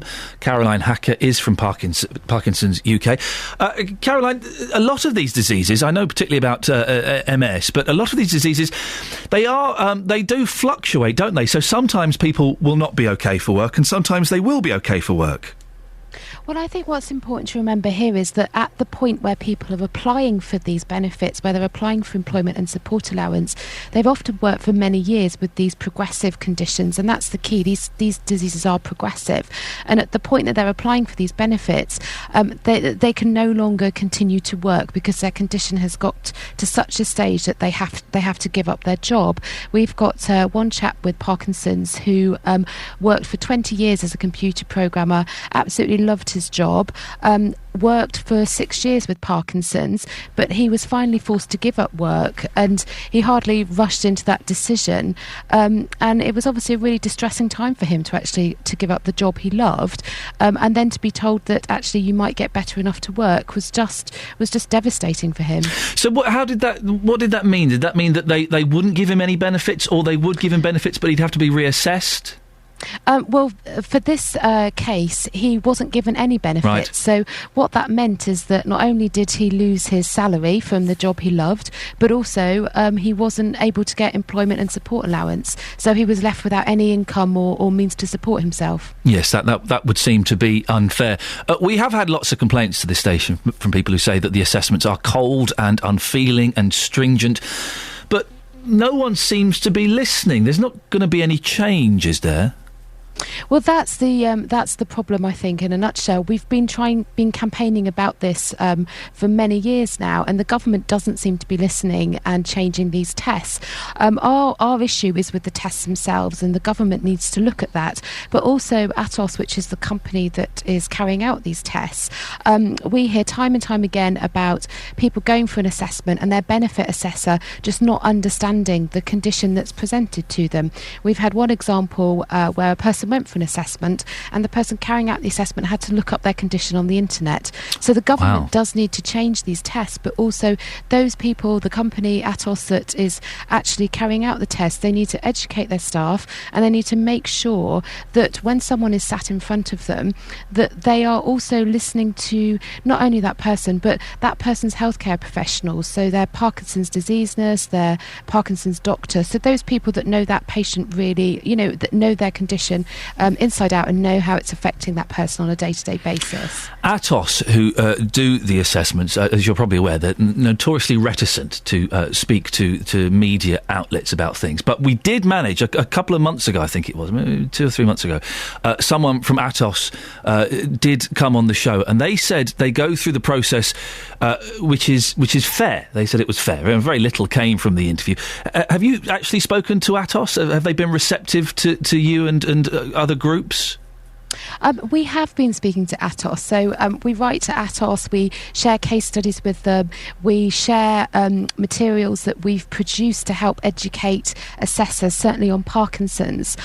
So we are trying to kind of work from both sides, work with government to improve the test, but also work with Atos to try and ensure that their assessors do understand what Parkinson's is. So we've certainly been trying to work with them, but as you can see, we're still a long way to go. And finally, Caroline, who does the assessments within Atos? Is it a doctor?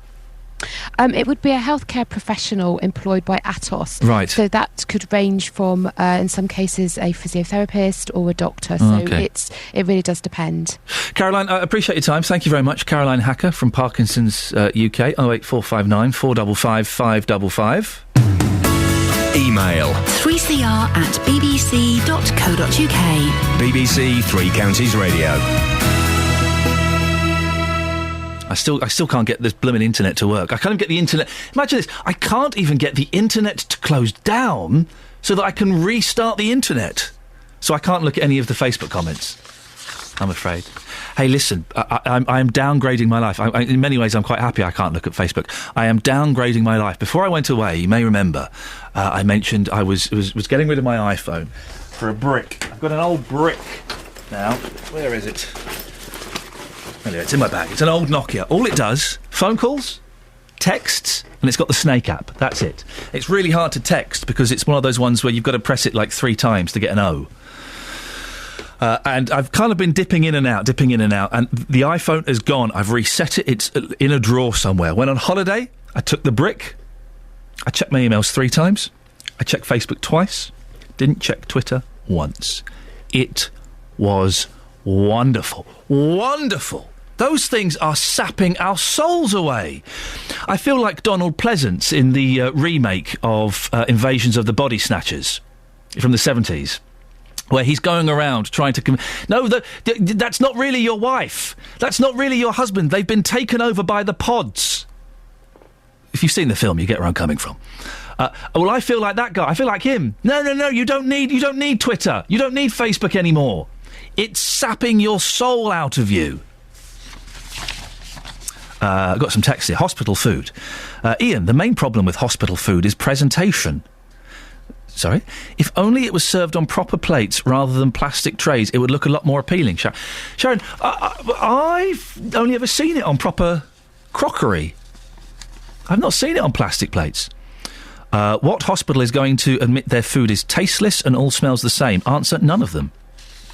Isabella says, I've been in hospital, came home on Saturday after operation at Milton Keynes. Food was great. The second one saying that Milton Keynes... It's not the head of Milton Keynes sending us these texts, is it? 81333, starting their text 3CR. Second person we've had saying, actually, the hospital food in Milton Keynes, pretty darn good. I know there is somebody on the Facebook page, and if I ever manage to open it, I'll read it out, who says the food in Stoke Mandeville was actually pretty decent. So it's possible the CQC might have got something wrong? No. Really? 08459 455 555. I want your honest appraisal of hospital food, please. Quick look at the front pages. Why not? I didn't look at newspapers while I was away as well. I looked at two stories. One was about one was about one of the men on the list being arrested and charged. The other one was about Big Brother. Who won Big Brother? That was it. That's all I looked at. Wonderful. The Times. Blair joins clamour for attack on Syria. Oh dear, no. Am I the only person that can see that launching a military attack on Syria is one of the worst ideas around? Isn't it? Hey guys, remember Iraq? Yeah? You remember Afghanistan? Do you remember those? Where we went in there. Don't worry, it'll be a quick job. We'll be out in 6 months. 10 years later... Yes, let's send them medical aid. Let's send them humanitarian aid. Let's do that.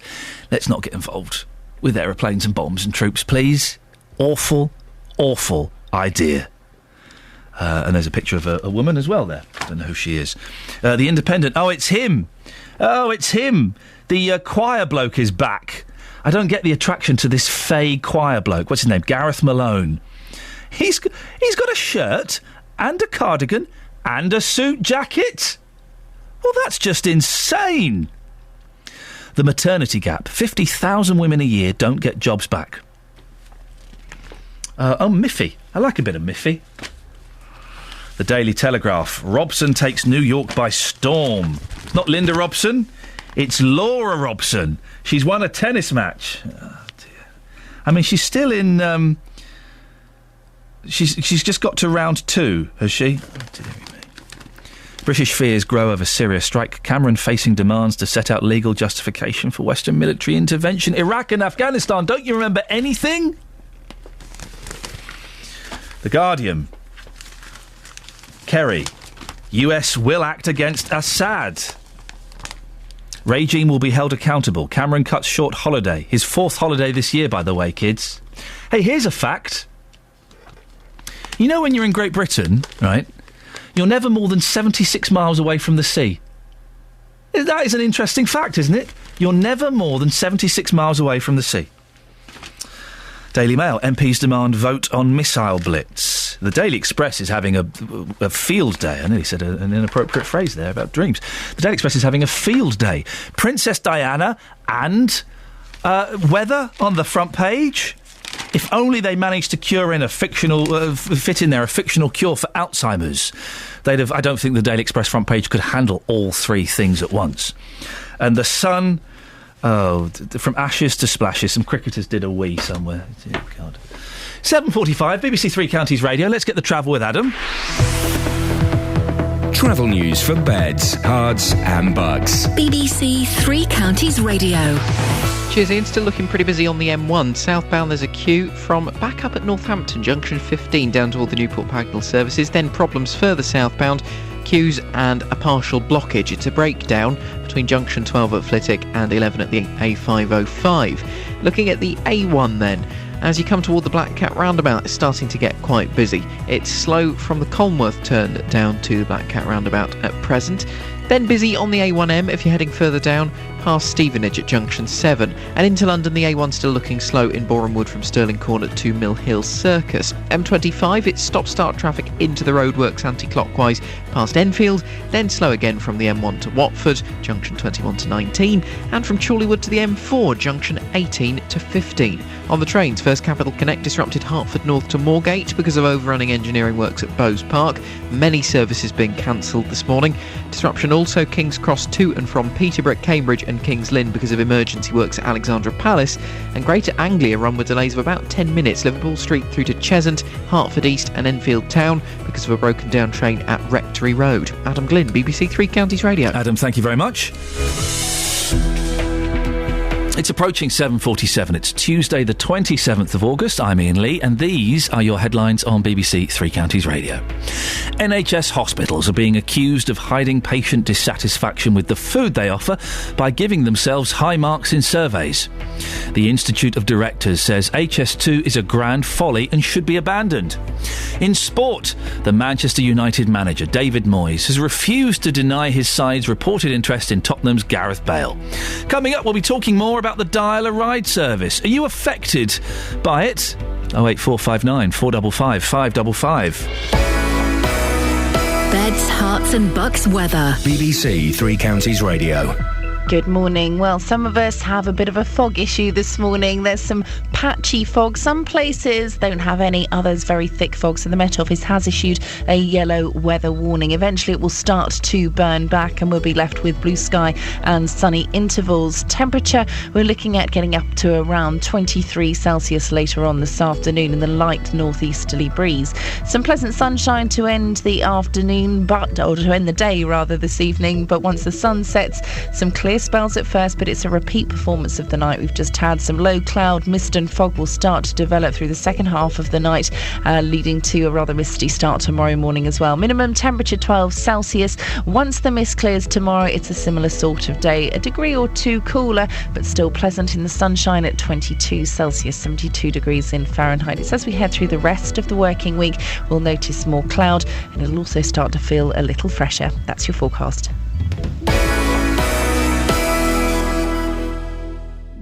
Every weekday morning from 9, the JVS Show. You just can't carry on with life. It's just awful.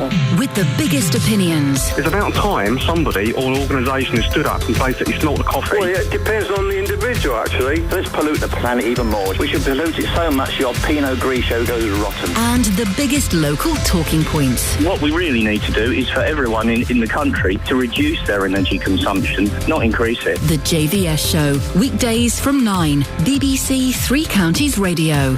Always a cracking listen. I've missed JVS. I'm looking forward to seeing him in about half an hour, and we'll have our usual little bit of off-air rough and tumble. I know we don't sound the sort, but we have a little. I wouldn't call it a wrestle. Wrestle's probably too strong a word, but we have we kind of mess each other's hair, and he puts me in a headlock, and I slap it. It's just a little bit of fun, and then we kind of have a verbal tussle on air. So it's just a way of warming up and showing that we like each other. Now, the coordinator of the free Dial-A-Ride service in Luton, which was withdrawn 2 weeks ago, says he's annoyed the council has made it look like the decision was their fault. Dave Barrett says the organisation had no choice after it was announced that its funding from the local authority was being withdrawn. And he's critical of comments from the Borough Council leader, Hazel Simmons, which said they were irresponsible to take the service away. Well, we'll speak to Councillor Simmons in a few minutes, but first of all, Dave joins me on the line. Morning, Dave. Morning, Iain. Dave, remind us why you think the Dial-A-Ride service was withdrawn in Luton. Well, it was withdrawn because over a period of years, Iain, we've had no agreement with Luton Borough Council to operate our service, and on numerous occasions over the last 3 years, we've been looking for ways to increase the income that we've obtained and from our members and from the council, and every single initiative that we've brought forward has been refused by Luton Borough Council. Now, The cuts that are coming in April next year, that is 37% cut to us. That doesn't actually affect this decision. It verifies the decision, but we didn't pull out because of that. We pulled out because of what's been happening over many years in the past. So let me just clarify. You pulled out because over the last 3 years you've been asking for more money and you weren't getting it. That's pretty much the size of it. We put forward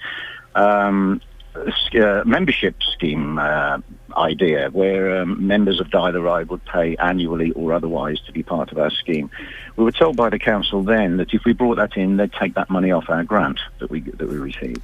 We've also 2 years ago and very much more recently put forward initiatives regarding charging of passengers, which the council were vehemently against, until they came out with a consultation recently where they found out what the public really thought, which we already knew.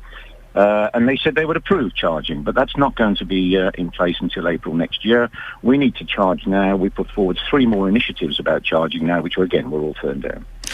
So you couldn't carry on and you had to withdraw because you couldn't afford to maintain the service as it is? We've been making losses in Luton now for 2 years or so, Ian, and we just can't sustain those losses. I mean, we've effectively been subsidising Luton Borough Council from other funding for the last 2 years. And, we're a smallish charity. We don't have endless resources. And the truth is, if we carried on at that rate of spend, then we'd have gone out of business in 6 months. And therefore, we wouldn't have been able to help anybody anywhere. So we had to retrench. We've got to resize our organisation, I think the modern terminology is, and we'll concentrate our efforts in central Bedfordshire in the future. You're unhappy with Luton Borough Council and Hazel Simmons' stance over this, aren't you? Well, I am. I mean, I've had a lot of discussions within the council at all kinds of levels, with all kinds of officers, and it's an absolute surprise to me when I saw... in fact, I've had a letter from Hazel Simmons privately to me. And it was a real surprise when I saw a very similar version of that letter appear in the local press. And it's just completely unfair. I thought, we can't let her get away with that. So, we've got to put forward our point of view, which is what we're trying to do now. What's the way forward, Dave? Is this just a little bit of posturing by Dial-A-Ride, withdrawing the service a bit? Or I mean, is this a move to try and get some more money? Well, I think if we were posturing, Ian, we might well have put forward some threats. We'll pull out in a month, or we'll pull out in 3 months and put threats. But I don't think that's the way to go about doing business. The council have been in absolutely no doubt whatsoever what our position is. They're running a community transport review at the moment, and back in October last year, I laid it out very, very, very clearly to them what the position would be if they made certain cuts in spending and what our financial position was. And for Councillor Simmons to say, if he'd told us earlier, we might have been able to have a talk, or, we could have had a talk over the next 10 months. In fact, we've had a number of talks over the next 10 months. But none of those have moved forward in a helpful way at all. Dave, just stay there for a second. I would like you to speak to Hazel Simmons, although Hazel has requested that this doesn't become a discussion, so I'm going to have to put the points to you after she's spoken to me. Hazel, you heard Dave there. He's not happy that they're being blamed for your mistakes.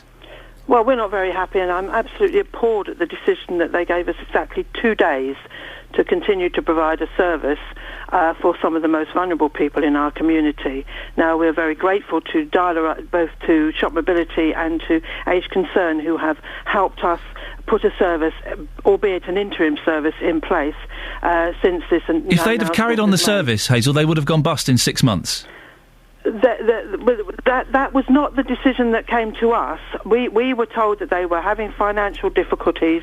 He's been saying it to you for 3 years. Put to us, never any formal agreement put to us about how we could help to solve that problem. Well, David's they went just... to their board. There were four recommendations on the board. They took the one that came out of Luton. Hazel, David said that he's been asking the council for help on this over the last 3 years, and that when they suggested they charge their members a bit more, that the council said they would take whatever they made from that off of their grant.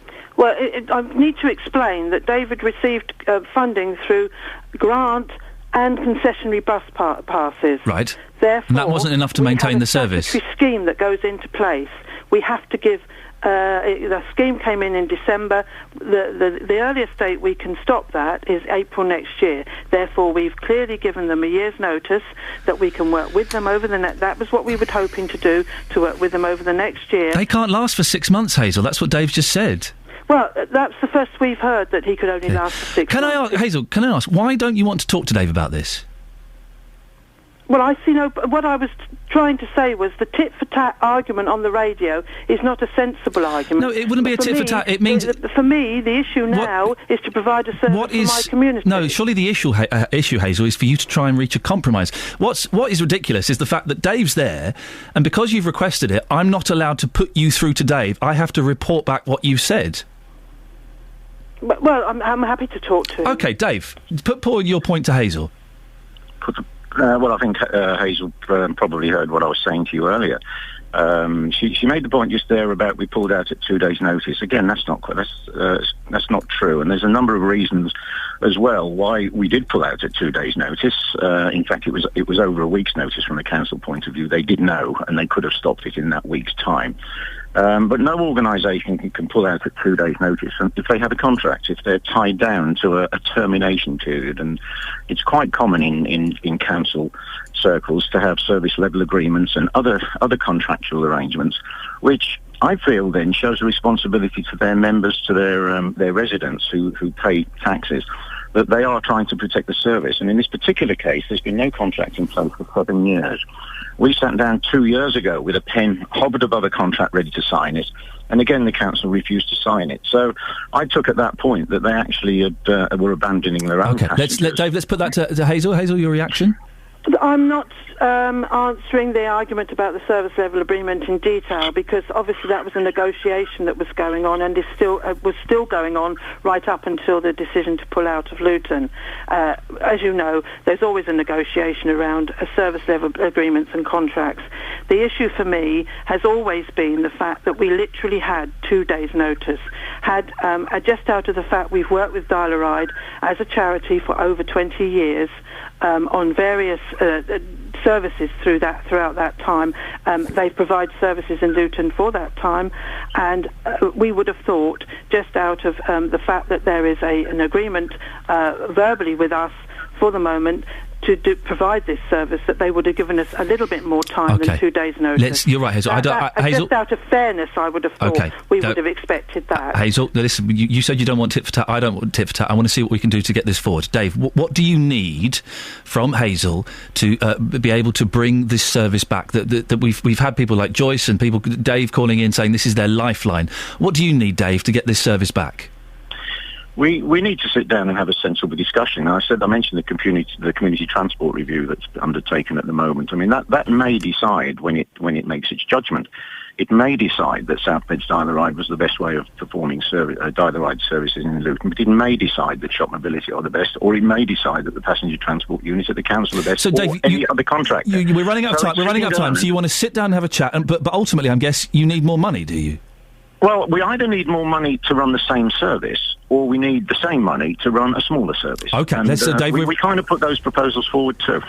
Hazel, more money to run a bigger to run the same service, or less money to run a smaller service? Is that something that the council? At the moment, we are not. We had not stopped the 130,000 we normally pay Dial-A-Ride. There was no stopping in any funding to Dial-A-Ride at any time. All we had done was give notice that from April 2014 we wanted to change the type of service. David had mentioned charging. We were prepared to look at charging, but we had to go through the statutory process from the concessionary fares. We explained all that to David. We couldn't just allow charging on top of people having payment for statutory concessionary fares, because they're free. Hazel and Dave. But you know, the reality is, yes, if David had put something in writing to us about how he feels this service can be run, I will certainly look at it. Okay, listen, can I suggest? We would have expected from him in the first place. Can I suggest, because we are running out of time, we're a little bit late for the news and travel. Why don't you two meet up for a coffee somewhere? Spend an hour, meet up. I'll buy you a coffee and a croissant each. Meet up and have a chat and just see what you can thrash out. Hazel, would you be up for that? I'm not sure it's as simple as that, Iain. Sitting down and talking with someone about something. We're going through a very difficult process at the moment. It's not as simple as sitting down and talking. On providing a service at the moment. Wow. At the moment, all we've managed to do is put an interim service into place.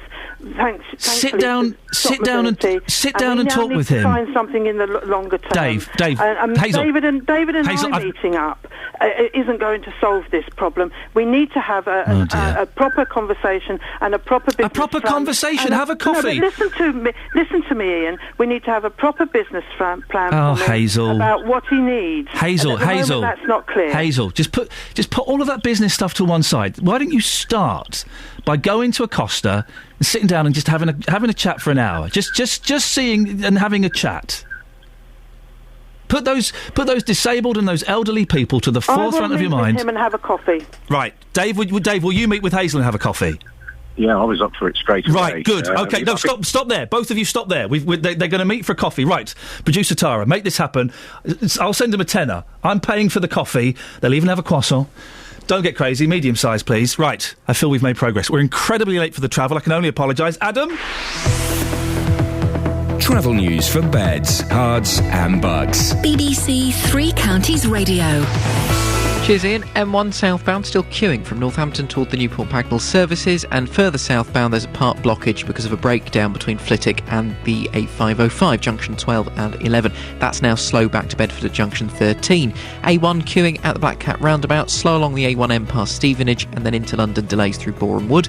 M25 anti-clockwise, slow in the roadworks section, also busy from the M1 to Watford and from Chorleywood to the M4. Greater Anglia 10-minute delays Liverpool Street to Cheshunt, Hertford East and Enfield Town. That's a broken down train at Rectory Road. First Capital Connect disrupted King's Cross to and from Peterborough, Cambridge and Kings Lynn. Emergency engineering works at Alexandra Palace. Plus you've got disruption Hertford North to Moorgate because of overrunning works at Bowes Park. Adam Glynn, BBC Three Counties Radio. Thank you, Adam. We are incredibly late for the news. I can only apologise. I think that was worth pursuing. We may have brokered a deal. Maybe.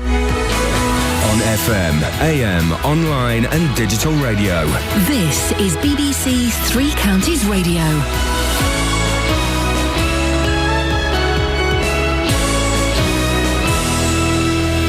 Good morning, it's just gone 2 minutes past 8. The headlines: hospital food ratings questioned, HS2 branded grand folly, and a ray of hope for Luton's Dial-A-Ride. BBC Three Counties Radio. NHS hospitals are being accused of deliberately playing down patient dissatisfaction with the quality of food they offer. A report from the Campaign for Better Hospital Food says the hospitals are assessing themselves. Here's the campaign spokesman, Alex Jackson. They're excluding patients from saying what they think about the food. So, and that has led to a situation whereby hospitals are giving themselves, maybe unsurprisingly, kind of brilliant ratings for their food, and patients are saying, actually, it's not very good. One of the main lobby groups for businesses joined calls for the HS2 high-speed rail project to be abandoned. The Institute of Directors says the plan's a grand folly and most of its members aren't convinced it will help the economy. The line is set to cut through the Chilterns and is forecast to cost about £50 billion. The Institute's Director General, Simon Walker, says there are better alternatives. We'd much prefer to see the same money spent on hundreds, perhaps even 1,000, much smaller projects, rail, road, air, projects that will make a huge difference immediately and much more rapidly than the long run that HS2 envisages, and probably at much lower cost. There is a glimmer of hope for those who want the restoration of the Dial-A-Ride service in Luton. Dial-A-Ride's been urging Luton Borough Council to negotiate in a bid to save the service for the town's elderly and disabled people. A short time ago, council leader Hazel Simmons agreed to meet the charity's director for a coffee. We'll keep you updated. The National Farmers Union has confirmed that the first badgers have been shot under the government's cull. Animals are being killed in West Somerset to try to halt the spread of tuberculosis in cattle. The cull's expected to extend to Gloucestershire later in the week, and opponents of the cull have been staging demonstrations throughout the night. John Kay reports now from Somerset. After years of political debate, scientific claims and counterclaims, delays and postponements, news came at sunrise this morning that the first badger cull had finally begun. Owen Paterson, the Secretary of State at DEFRA, said if a workable vaccine was available instead, it would be used. But he added that farmers cannot afford to wait for that, while TB in cows gets worse. Overnight, protesters have been out in areas of West Somerset and Gloucestershire. They've questioned whether the cull will be humane or effective, and some of them have vowed to disrupt it. Many of the main post offices across the 3 counties will be closed today because of strike action. Today's walkout is the 11th since March in an escalating row over jobs, pay and closures. The RSPCA is set to crack down on the number of feral cats roaming the streets of Buckinghamshire.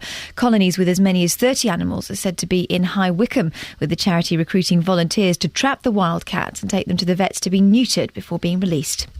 The Beaconsfield author of the Father Brown stories, G.K. Chesterton, is being considered for sainthood. The Bishop of Northampton is looking as to whether there's a case for canonisation in response to calls from the American Chesterton Society. In sport, the Chelsea manager Jose Mourinho says Wayne Rooney has 48 hours to decide whether he wants to join his club.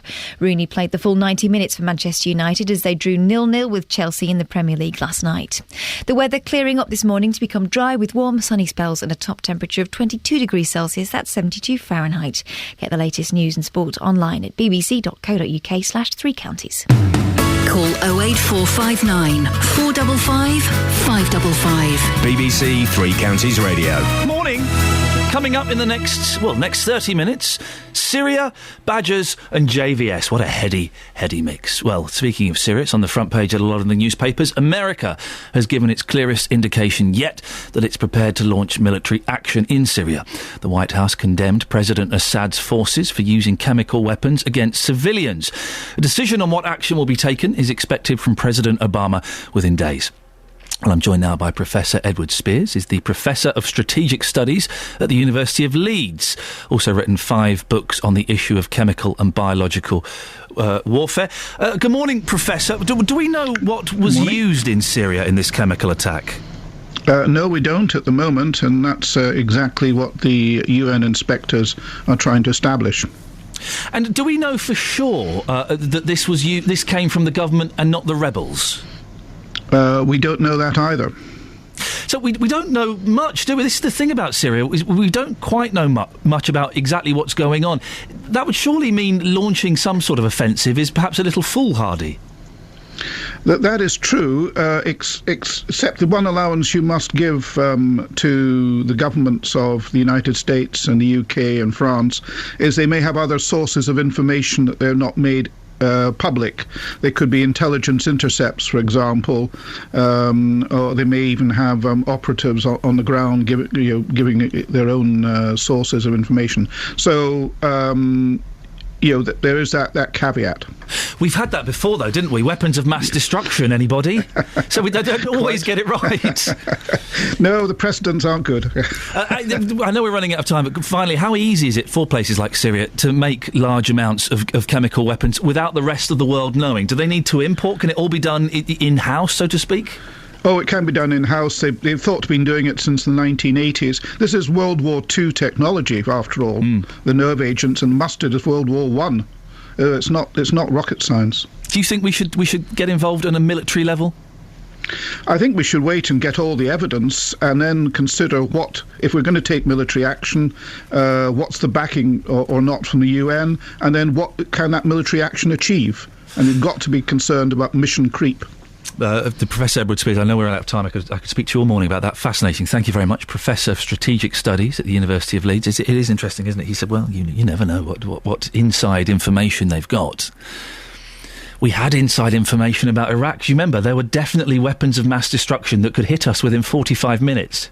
Then suddenly it changed to, when I say hit us within 45 minutes, I don't mean our country. I mean, if we were in the sea nearby. And then it became, oh, no, sorry, there weren't any WMDs. We got that wrong. Crazy. It seems so obvious to me. We cannot get involved on a military level in Syria. Of course, what is happening there is awful, and I did not see the atrocious pictures that apparently were in a lot of the papers last week of children and the results of that chemical. I missed that. Don't particularly want to see that. I can imagine what it looks like. I don't need to see that image. But we don't know enough, do we? I don't even know who the good guys are in Syria. Do you know the good guys? There are apparently loads of good guys, loads of different teams of good guys, and they're not all necessarily that good. And while children being murdered, oh, for goodness, what an awful, awful thing. If we send in troops, if we send planes over there bombing and stuff, is it really going to make things any better? Really? Send humanitarian aid. Send food and send, medical staff. Sending bombs and planes, I'm not convinced. 08459 455 555. Across beds, hearts and bucks. This is Iain Lee. BBC Three Counties Radio.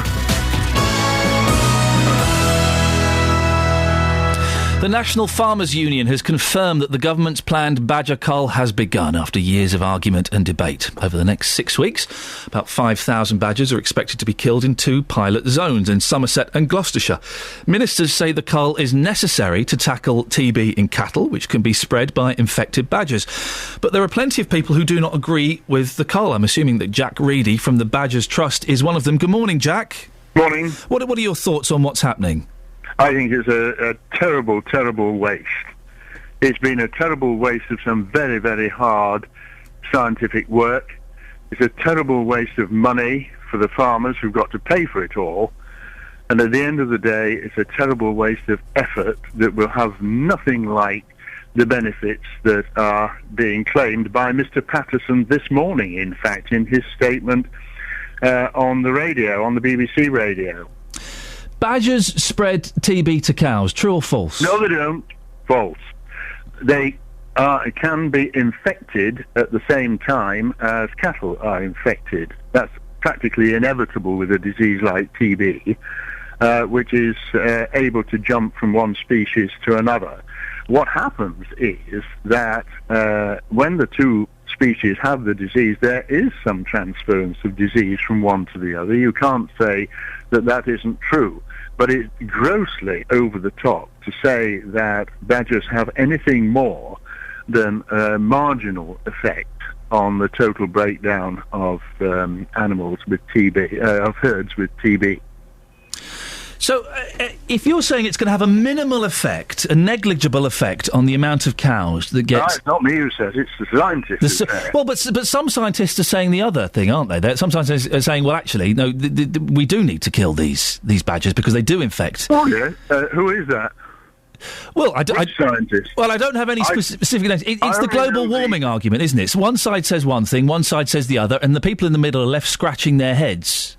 Yeah, well, I'll tell you this. The scientists who say that sort of thing are those who are employed by the government.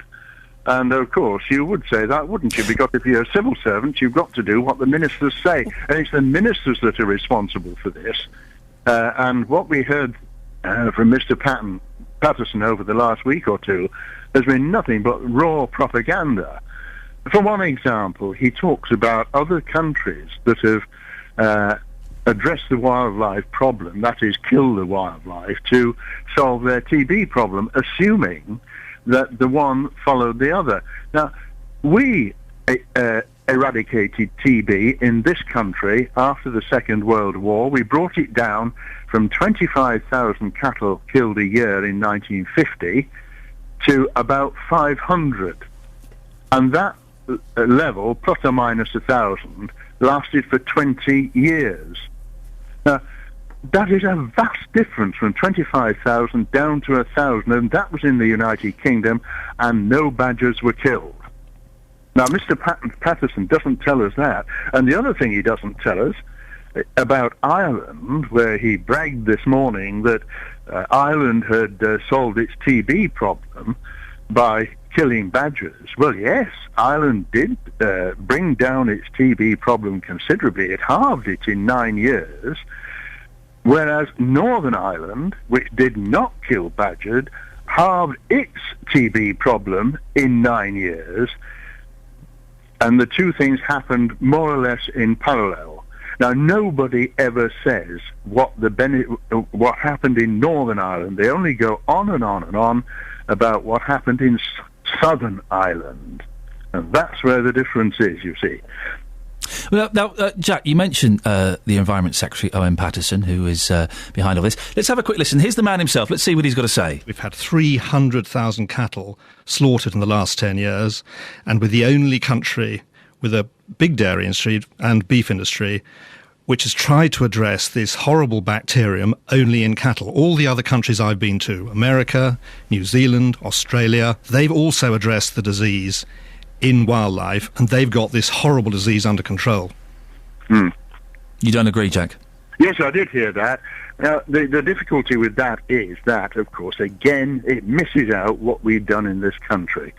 We are more or less TB-free. Scotland is TB-free, officially TB-free. Northern Ireland has brought down, as I've just said, its TB level. It has gone up in this last couple of years for some reason or other, but it's nothing to do with badgers. It's been there all the time.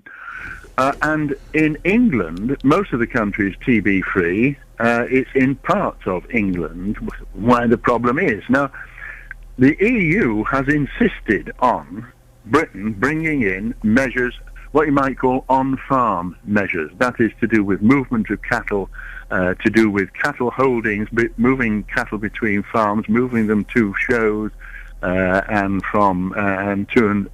to abattoirs. Now, all those things are absolutely vital, and they were central to the success we've had in the past. Jack, I'm sorry to cut you short there, sir. Mr. Jack Reedy from the Badger Trust. We have run out of time. I hope you feel you got your point across. I think you did, and no doubt we'll be speaking about this again, possibly later this week, or certainly in the next couple of weeks, Jack. So thank you very much for coming on. I've been so late for the news and travel all day. I'm away 2 weeks, and everything goes to pot. Not literally, that'll be. Travel news for beds, cards and bugs. BBC Three Counties Radio. It's all right, we forgive you. Greater Anglia, 10-minute delays, Liverpool Street through to Cheshunt, Hertford East and Enfield Town. It was a broken down train at Rectory Road a bit earlier this morning. Services are running through there now, but there are still residual delays. First Capital Connect disrupted King's Cross to and from Peterborough, Cambridge and King's Lynn. Emergency engineering works at Alexandra Palace mean that there's a greatly reduced service running this morning. Plus, just to compound things more, disruption Hertford North to Moorgate because of overrunning works at Bowes Park. One of the London-bound lines is blocked. Many services are being cancelled. The M1 southbound queuing as you go past the Newport Pagnell services. Slow then as you continue southbound past a broken down vehicle. That's partly blocking the motorway from Flitwick toward the A505 junction 11. That is slow back roughly as far as Milton Keynes now, so it's one big queue getting longer. A1 is slow to the Black Cat roundabout, busy on the A1M past Stevenage, then into London the A1 looking slow around Mill Hill Circus. M25 stop-start into and through the roadworks and very slow from the M1 to the M40. Adam Glynn, BBC Three Counties Radio. Thank you very much. 8:17, it's Tuesday the 27th of August. I'm Iain Lee and these are your headlines on BBC Three Counties Radio. NHS hospitals are being accused of deliberately playing down patient dissatisfaction with the quality of food they offer. One of the main lobby groups for business has joined calls for the HS2 high-speed rail project to be abandoned.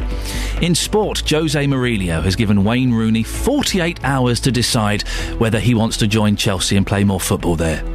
Coming up, have you ever had good food in a hospital? 08459 455 555. BBC Three Counties Radio.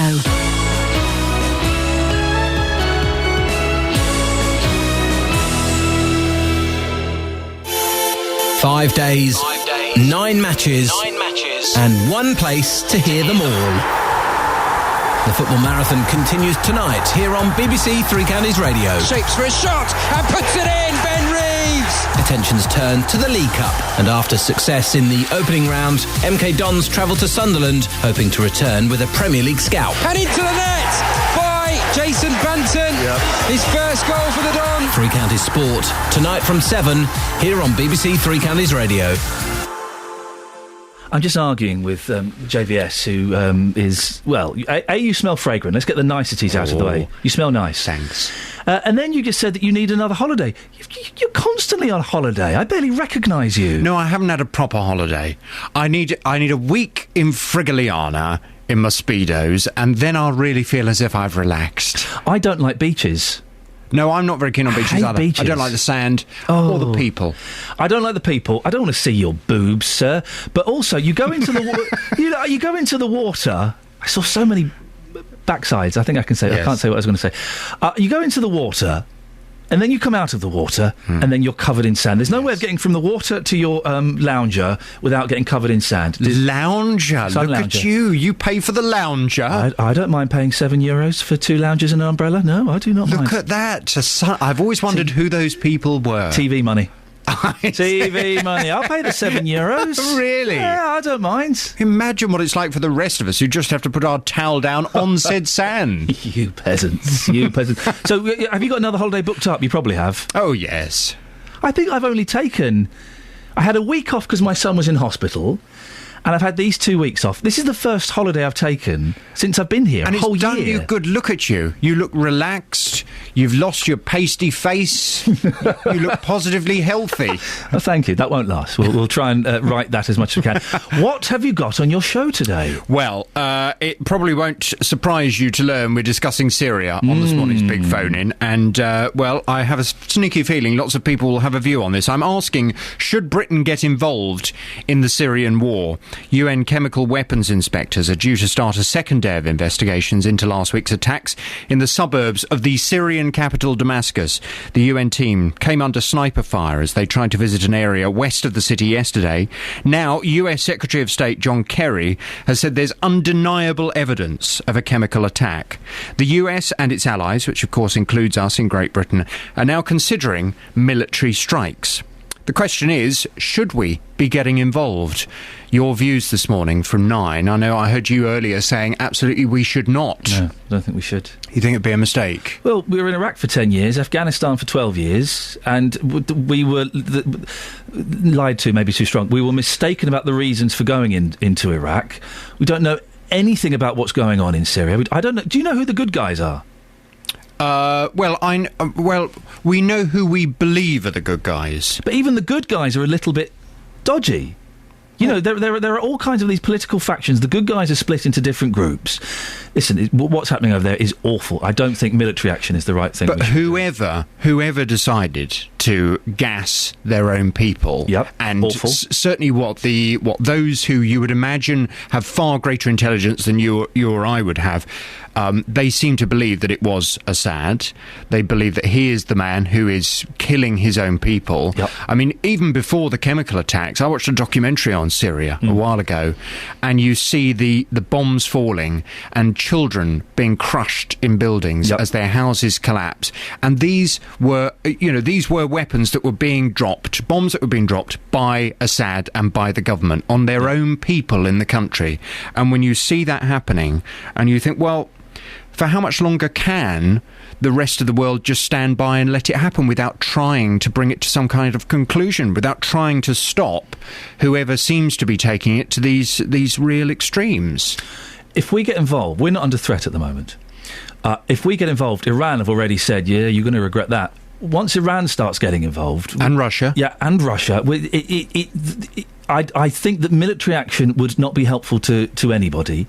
Send in, aid and medical aid and things like that. I just don't think that military action is, and losing more of our soldiers, and I don't think it's necessarily the way forward. But having said that, let me put this out there for discussion. The rest of the world has gone spookily quiet, haven't they? As always, the rest of the world, it's almost as if they've crossed to the other side of the street. And yet again, it's down to Britain and down to the United States of America, the only ones who seem to be saying, we've got to get involved, we've got to stop this, we can't allow this to carry on happening. Well, I wonder, is the rest of the world, are they the ones who've got it right? Are they the sensible ones? Should we also be crossing to the other side of the road and pretending we're not noticing? Or are we the brave ones? Is it, again, down to us to sort out the world's ills? We'll debate all of this from 9. Oh, I shall be listening. Call 08459 455 555. BBC Three Counties Radio. I shall be listening. I wonder if am I allowed to call in to Jonathan's show? Am I allowed to call in as a punter? Maybe we'll test that later. Now, if you've had a stay in hospital lately, what did you think of the quality of your food? We've been talking this morning about a report out today from the Campaign for Better Hospital Food, which claims that hospitals are hiding low patient satisfaction levels. All the hospitals in Beds, Herts and Bucks rated their own food as either acceptable, good or excellent, but independent surveys paint a rather gloomier picture. Bedford Hospital and the L&D fare best in the three counties with a rating of 5.5 out of 10. Milton Keynes Hospital comes in last with a score of 4.9. Well, Andy Jones is chairman of the Hospital Caterers Association and joins me now. Andy, why do you think hospital food continues to have such a poor reputation? Firstly, good morning. I don't think it's got a poor reputation. I just think it's the amount of meals we actually serve, and we have to also take into the viewpoint that patients are ill, and we need to, but where food is not of a good standard, we need to improve it, like any good caterer. But I mean, hospitals like Milton Keynes getting 4.9 out of 10. That's awful, isn't it? I can't really comment on individual trusts. I haven't looked at individual. I've looked at the overall information, but obviously there's quite a lot of data there and quite a lot of trust. But yes, if that is the case, we need to look behind where that is, look behind the questions, look behind the actual service and the offer. But one of the keys to all this is making sure we actually speak to the patients, put on the menus what they want to see, and ensure that we engage with the clinical teams. And let's get mandatory standards into the NHS, into hospital food, and also let's make food finally a part of the patient's recovery plan.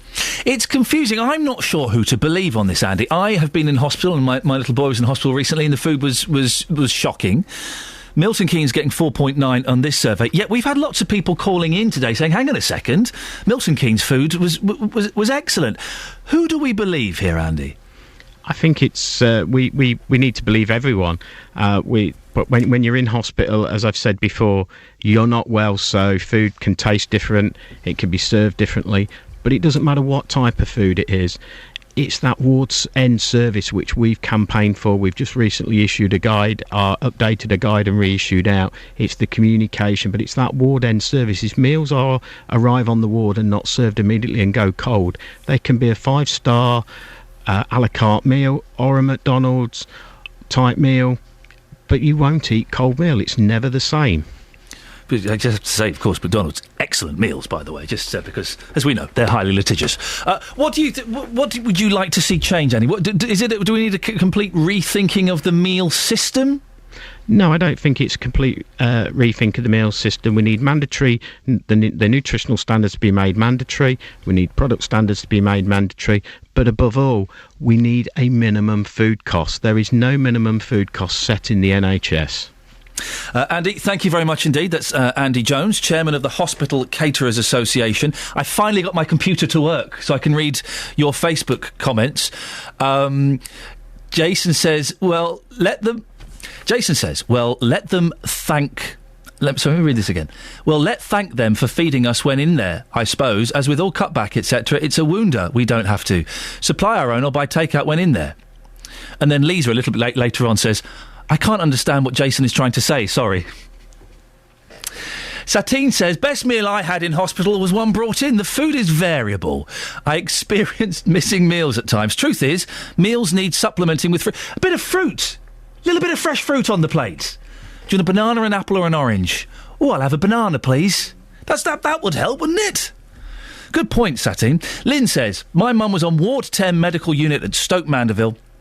Recently, she had wonderful care. The food was very good. I was amazed. As I'm a nurse, I'm hard to please. It was lovely.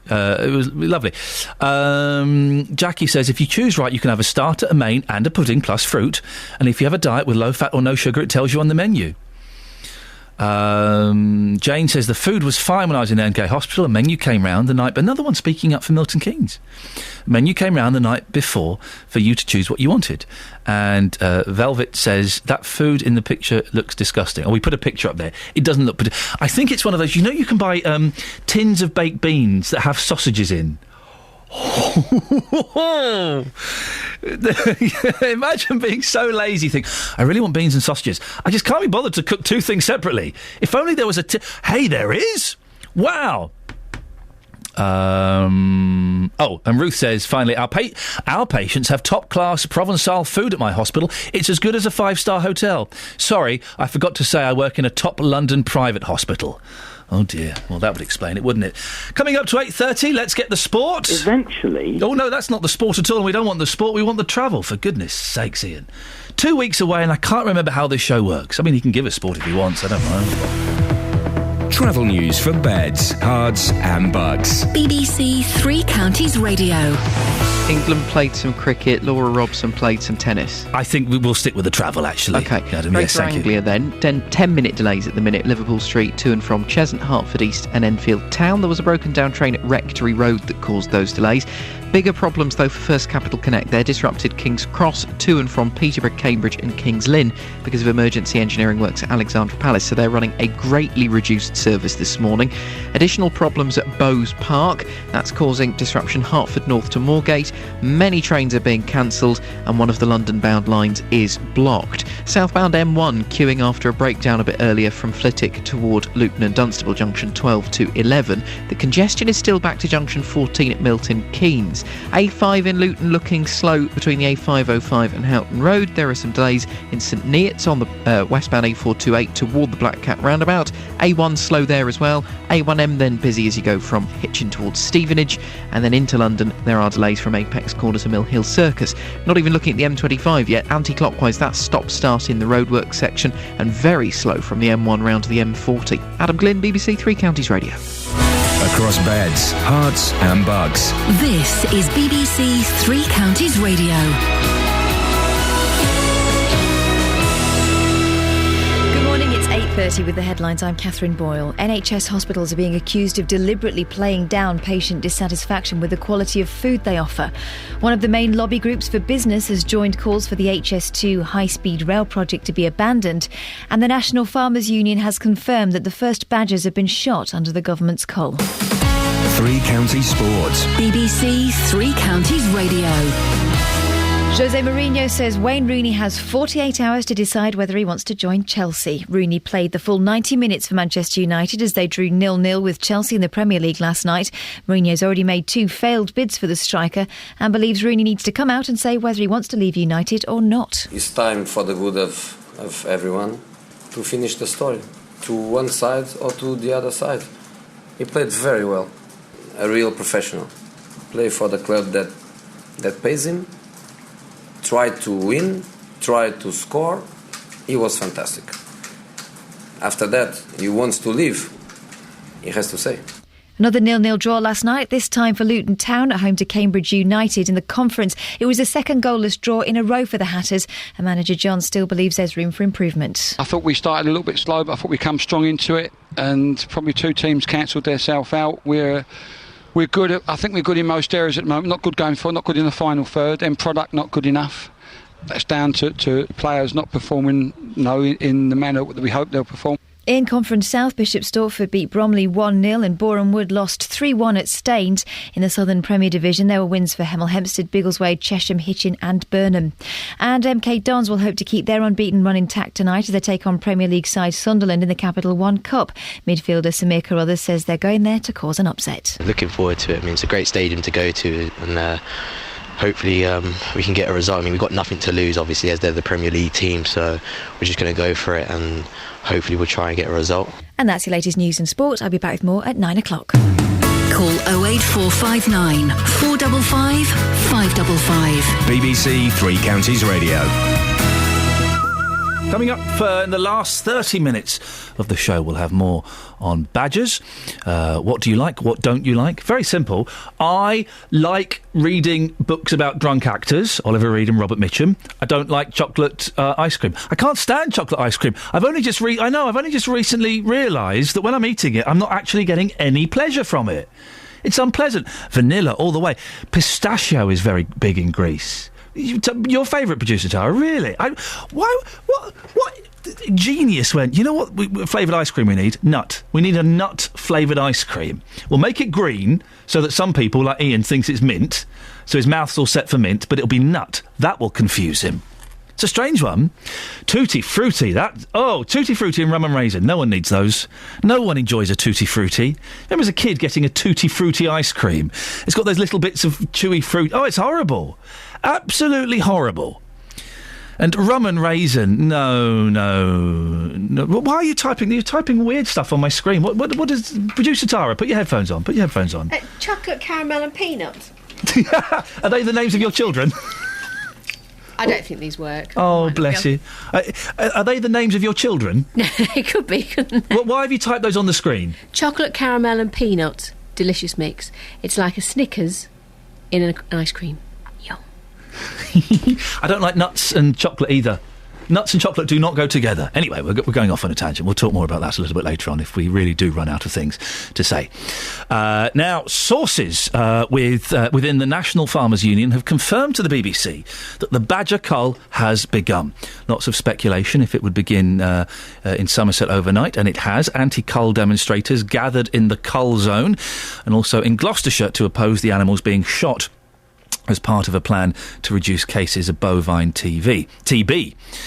Well, our political reporter, Chris Brearley, has been in Somerset. He joins us now. Chris, confirmation this morning that the operation has started then?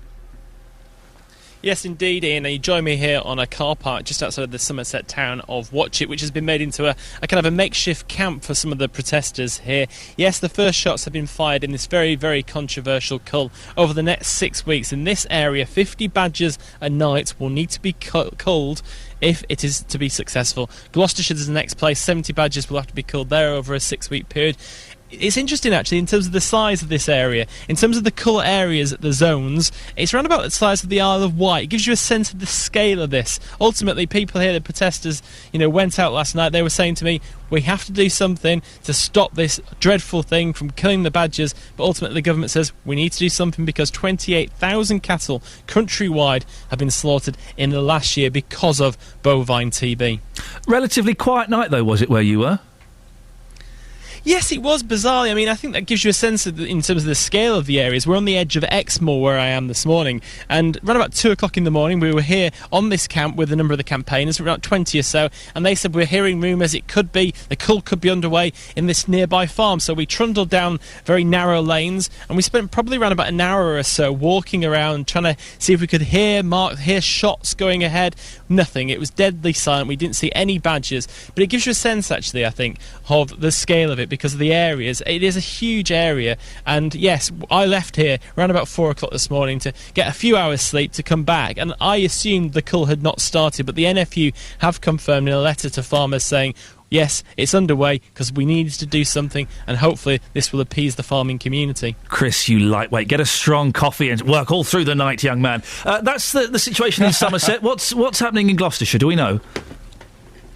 Well, the two trial areas, Gloucestershire and West Somerset, we've spoken to DEFRA this morning. They will not confirm whether or not it's about to go ahead in Gloucestershire, but we are expecting it will take place there in the next few days, because we've spoken to Gloucestershire Police, who say their campaign to make sure it goes ahead safely in terms of the policing side has now been activated.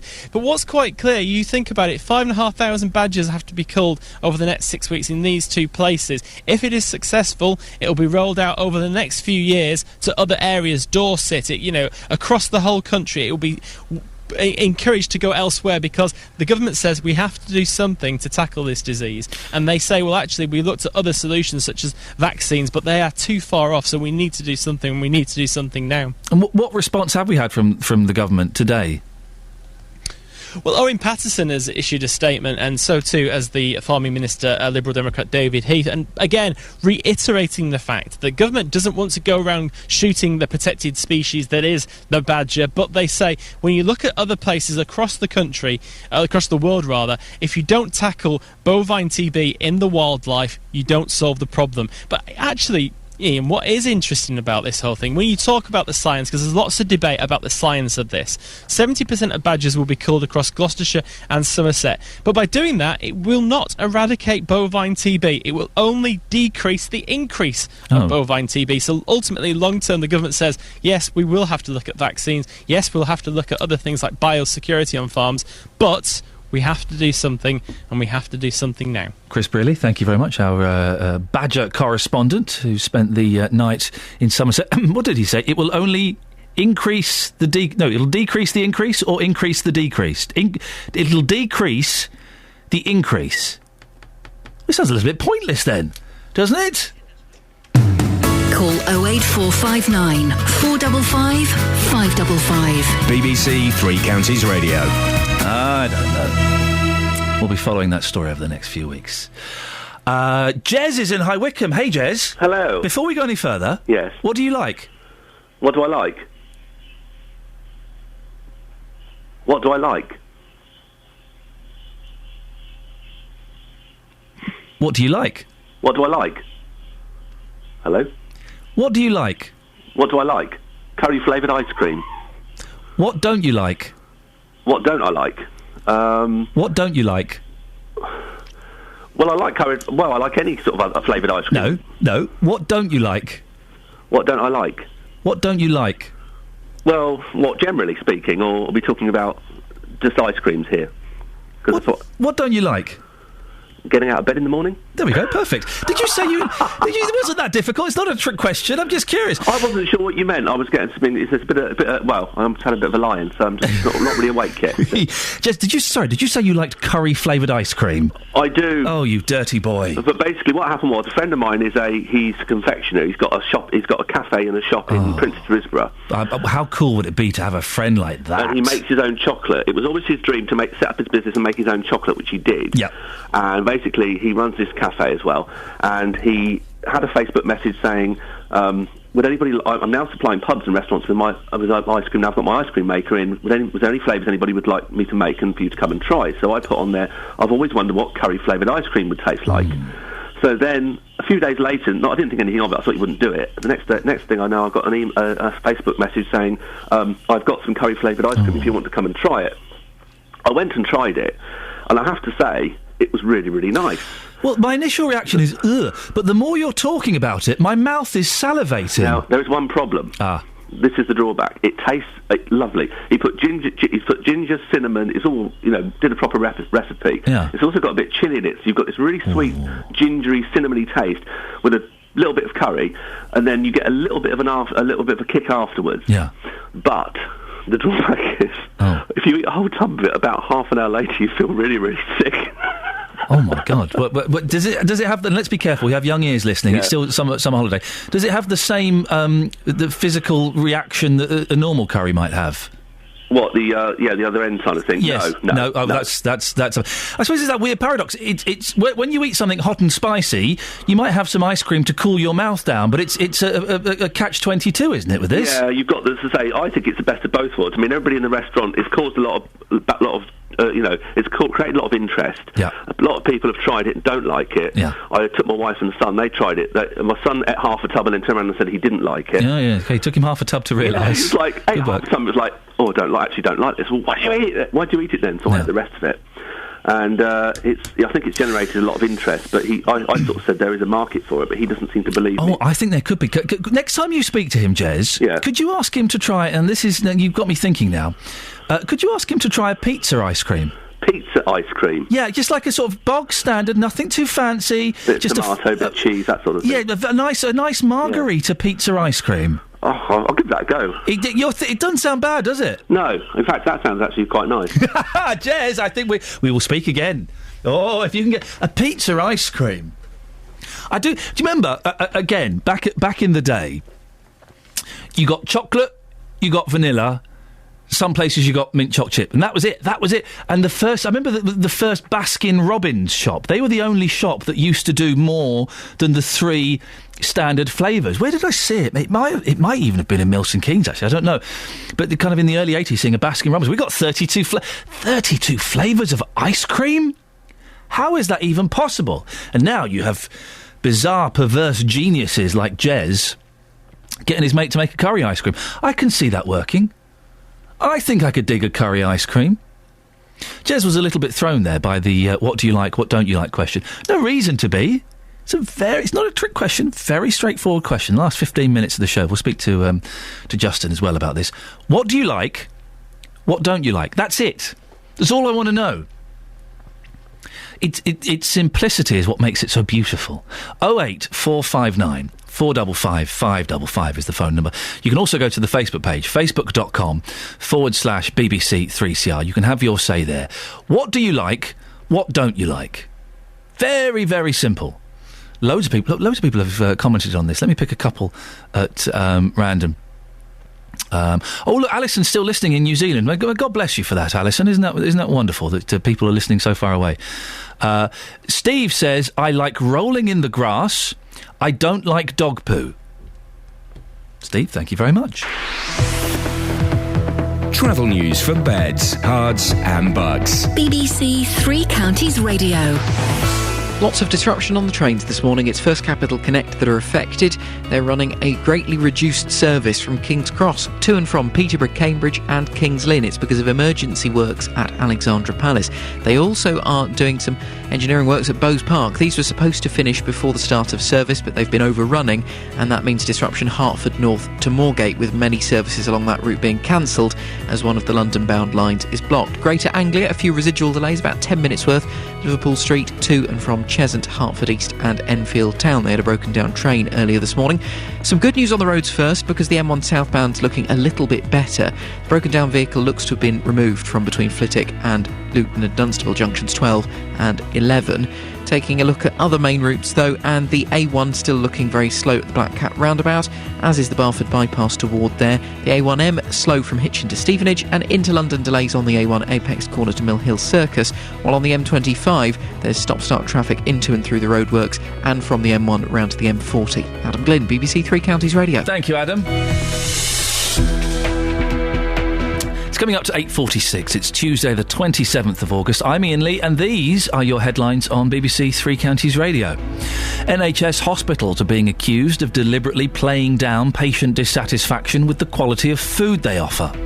One of the main lobby groups for business has joined calls for the HS2 high-speed rail project to be abandoned. In sport, Jose Mourinho has given Wayne Rooney 48 hours to decide whether he wants to join Chelsea. Ooh, what's it going to be? Coming up, what do you like? What don't you like? 08459 455 555, and a little bit more on Badgers. But before that, let's get the weather. Here's Kate Kinsella. Beds, Hearts and Bucks weather. BBC Three Counties Radio. Good morning. There's still a bit of fog out there. The Met Office still have a yellow weather warning issued for the fog. It is starting to reduce, though, the sun burning it back quite significantly through parts, and this will continue to happen through the course of the morning. So eventually some sunny spells, and it will feel warm in the light northeasterly breeze. We're looking at a maximum later on today of around 22 Celsius, 72 degrees in Fahrenheit. This evening, some sunshine, and then once the sun sets, some clear spells. But the early hours of tomorrow morning, we repeat what happened last night. We've got some mist and fog developing, some low cloud, so a murky start to Wednesday, and a minimum temperature overnight of 12 Celsius, 54 degrees in Fahrenheit. So for tomorrow, it's a similar story. The mist will be burnt back by the sun, and then it's sunny spells, still feeling warm. It's as we head through Thursday and Friday, we'll notice the increase in cloud as some weather fronts make their way south towards us, and then Saturday the wind picks up and it will feel slightly fresher. That's your forecast. If you've missed any of the programmes from the last week, you've missed things like this. I've been threatened with knives and guns and all sorts. You've been threatened with guns? Yes. But there is a way you can hear it all again. They nicked milk off of my doorstep and I went up to them. There was three of them, one ran off and there was two stood there. He said, I've got a knife here, I'm going to stab you. I said, OK, go on then. Go to bbc.co.uk/Three Counties and click on Listen Again. Some incredible stories on the programme today. bbc.co.uk/Three Counties. All right, Daly, get over yourself. The Badger Cull has started. Confirmation that shooting had begun came in a letter from the president of the National Farmers Union, Peter Kendall, who farms in Biggleswade. And Peter joins me on the line now. Good morning, Peter. Good morning, Ian. Peter, I've spoken to Jack Reedy from the Badger Trust. He's been talking about the evidence that shows badgers don't pass TB onto cattle. We've heard that at best this cull will decrease the increase in cattle with TB. Why is the cull going ahead? Jack Reedy represents the Badger Trust, and he will have a certain take on any scientific work that's gone on. The evidence is emphatic. Badgers do spread TB to cattle. We've had years and years of locking cattle up, stopping their movements around the country. We are very, very lucky that in Bedfordshire, in the home counties, we're not in a hotspot. There are increasingly breakdowns of TB in the cattle industry. But last year, across the UK, 38,000 cattle were slaughtered because of TB. Every country in the world that has tackled TB in cattle have done so by jointly stopping movements of cattle or restricting the movements of cattle, and at the same time attacking the reservoir of disease in the wildlife. Sorry, Peter, how many cattle did you say have been slaughtered? 38,000 cattle were slaughtered last year in the UK, and it's doubling every 9 years. This is an explosion in the countryside of disease. And, one thing I would agree with Jack Reedy on is I like badgers. I want to see healthy badgers and healthy cattle. But I don't want to just have one-pronged approach to this, because badgers having a horrible death as well through TB isn't great either. What about the vaccine? Why haven't farmers gone with that? Is it the cost? Well, look, no, absolutely. Well, there's two sorts of vaccine. Let's be really sorry to take your time, but there's badger vaccination, which means you have to vaccinate every badger every year. They're doing some trials on this in Wales, and it's very political, and the fact it's a Labour administration in Wales, and it's costing £600 per badger to vaccinate. That's assuming you can catch everyone every year and do it. The vaccination of cattle is something that, at the NFU, as farmers, we'd love to embrace. We vaccinate animals all the time for many, many different ailments and diseases. But the steer is very clear from science, from within the European Commission. The Secretary of State, Owen Paterson, has had correspondence with the Commission where they've confirmed that this, at the earliest, is 10 years away. So, yes, we want to invest in vaccination. We want to support that as a proposal. But boy, we've got to get on and do something about the reservoir in wildlife. In Ireland, they've seen a massive reduction in TB in cattle because they've been controlling badgers as well. This is just a trial period that's taking place. If it's successful, I'd imagine it will spread elsewhere. If it's not successful, and it doesn't make any difference to the numbers of cattle with TB, what happens then? Look, it will make a difference. As I said, around the world, it's absolutely very clear. But if it doesn't? Well, if it doesn't, we're going to end up with fewer dairy farmers in the UK and fewer beef producers, and we'll be buying more of our food from other parts of the world, probably from Europe, where they don't protect badgers, where they actually are allowed to control badgers on a day-to-day basis. So we'll end up just being more dependent on other parts of the world for our food. We'll see farming businesses going bankrupt. Families, and this is what I find so soul-destroying, this isn't just one generation's work. You've often got families who've got pedigree herds that have been built up over 40, 50 or 100 years being wiped out, even when they don't bring any other new cattle onto their farms. So we will just see the slow destruction of the beef and the dairy industry in the UK. Peter, I find this fascinating. I'm one of these people that is stuck in the middle. I don't know which scientists and which experts and which side to believe.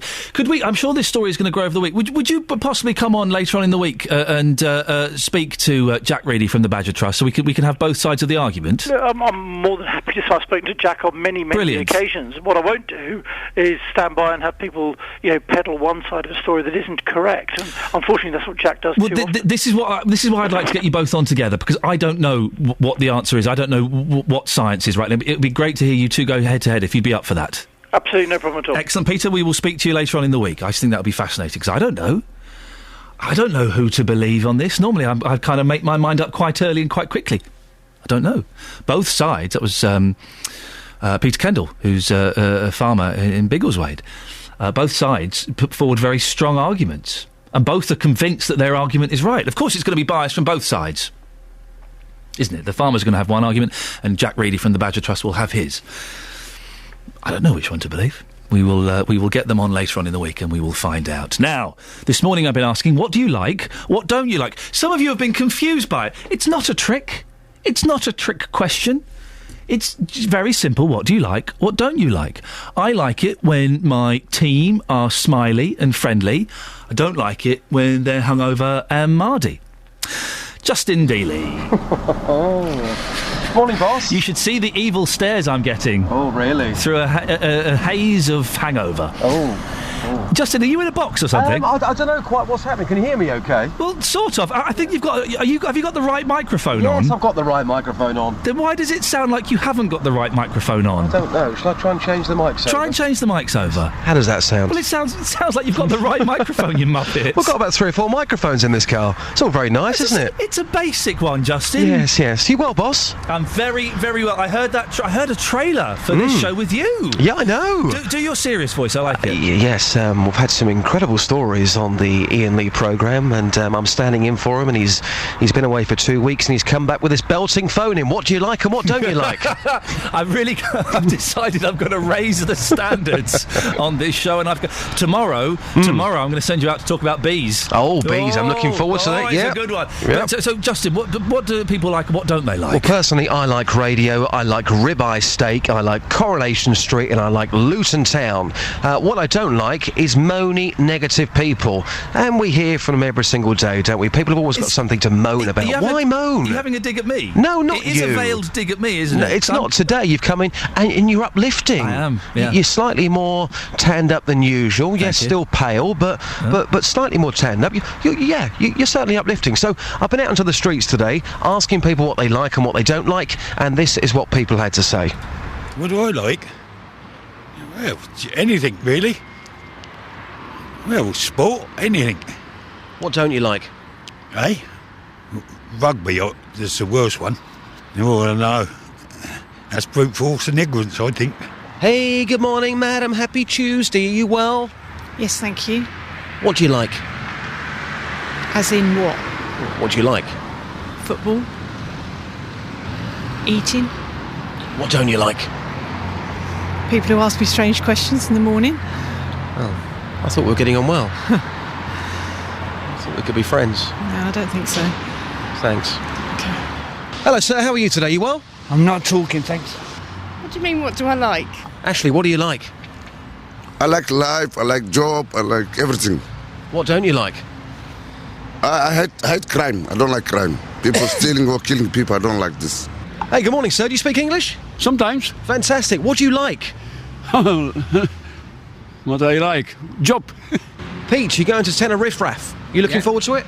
Oh, yes, of course. What do you like? Going abroad, yeah. What don't you like? Living in England. Are you going to move away from this country, then? We're on the process of doing it. Cheap fags and cheap beer. Lovely stripy top. What do you like? I'm sorry. What do you like? I like driving. You like driving? Yeah. What don't you like? What? What don't you like? Don't like? Yeah. I don't like eating sweets. Eating sweets? Yeah. Why not sweets? They're delicious. I don't. They're tasty. They make you feel good. No, I don't give you a buzz. Taste. You don't like the taste? Yeah. Wow. I bet you were fun as a kid, weren't you? Yes. I have fun when I was a kid. Music, I suppose. Soul music and stuff. Come on, I love soul music. Come on, your favourite soul artist? Going back to the 80s, Loose Ends, I suppose. Oh, Hanging on a String. Yeah. Fantastic song. What don't you like? New Direction. One Direction, you mean? Yeah, well, there you go. It just shows how much I know about them, doesn't it? You okay? Dealey, Yeah. you can have the rest of the week off. What have I done? You have just made a masterpiece. Why? You ain't never going to beat that. That was what we're all. I can see JVS, producer Tara, Kelly Bates. We're all sat here just laughing away. These were genuine views. How can that fella not like sweets? I know. Sweets? Apparently, when he was young, he was fun as a kid. So he says. You've made the podcast twice this week. It's only Tuesday. Well, it's good to see you back, and I think we are going to be doing more of this sort of stuff, aren't we? So some odd questions, but that wasn't a trick question. That was a genuine question. You said to me last week, here's the idea, go out, talk to people. There was no tricks in there. It was simply what do you like and what don't you like. I think sometimes with our questions we aim too high. Nice, simple, judging by audience, perhaps we need to aim a little lower. Nice, simple, straightforward questions. Justin, it's a pleasure to be back with you, sir. I'll speak to you tomorrow. Cheers, Ian. Ta-ta, there we go. Well, that's wonderful stuff. I really do think he struck gold there. That's his masterpiece. He ain't going to beat that this week. Travel news for beds, cards and bugs. BBC Three Counties Radio. Can feel the award nomination coming. First Capital Connect disruption this morning, Hertford North to Moorgate. It's because of overrunning works at Bowes Park. The tube will take your tickets once you get as far as London. One of the London-bound lines still blocked off. Many services are being cancelled. And then there's further disruption. This is King's Cross to and from Peterborough, Cambridge and King's Lynn because of emergency engineering works at Alexandra Palace. So a greatly reduced service is in operation. Greater Anglia, 10-minute delays roughly. Liverpool Street to and from Cheshunt, Hertford East and Enfield Town. This is after a train broke down a bit earlier at Rectory Road. The A1 still looking slow down to the Black Cat roundabout. Barford bypass a bit slow as well. A1M then busy from Hitchin towards Stevenage, and into London the A1 slow at Apex Corner. M1 southbound slow from Newport Pagnell services toward Milton Keynes. It could be residual traffic after the breakdown earlier around junction 11 a bit further down. Anti-clockwise M25 slow into the roadworks section past Enfield, and it's also stop-start from the M1 to the M40. Adam Glynn, BBC Three Counties Radio. Thank you very much, Adam. Listen, Justin filled in for me last week. If you missed it, there is a podcast available. Go to iTunes, type in Iain Lee, it pops up. I'm back tomorrow at 6. JVS is up next. Ta-ta. On FM, AM, online and digital radio. This is BBC Three Counties Radio. Thank you, Iain. Good morning. Welcome to the JVS show. I'm Jonathan Vernon-Smith. It's Tuesday, and on today's Big Phone-In, should Britain get involved in the Syrian war? UN chemical weapons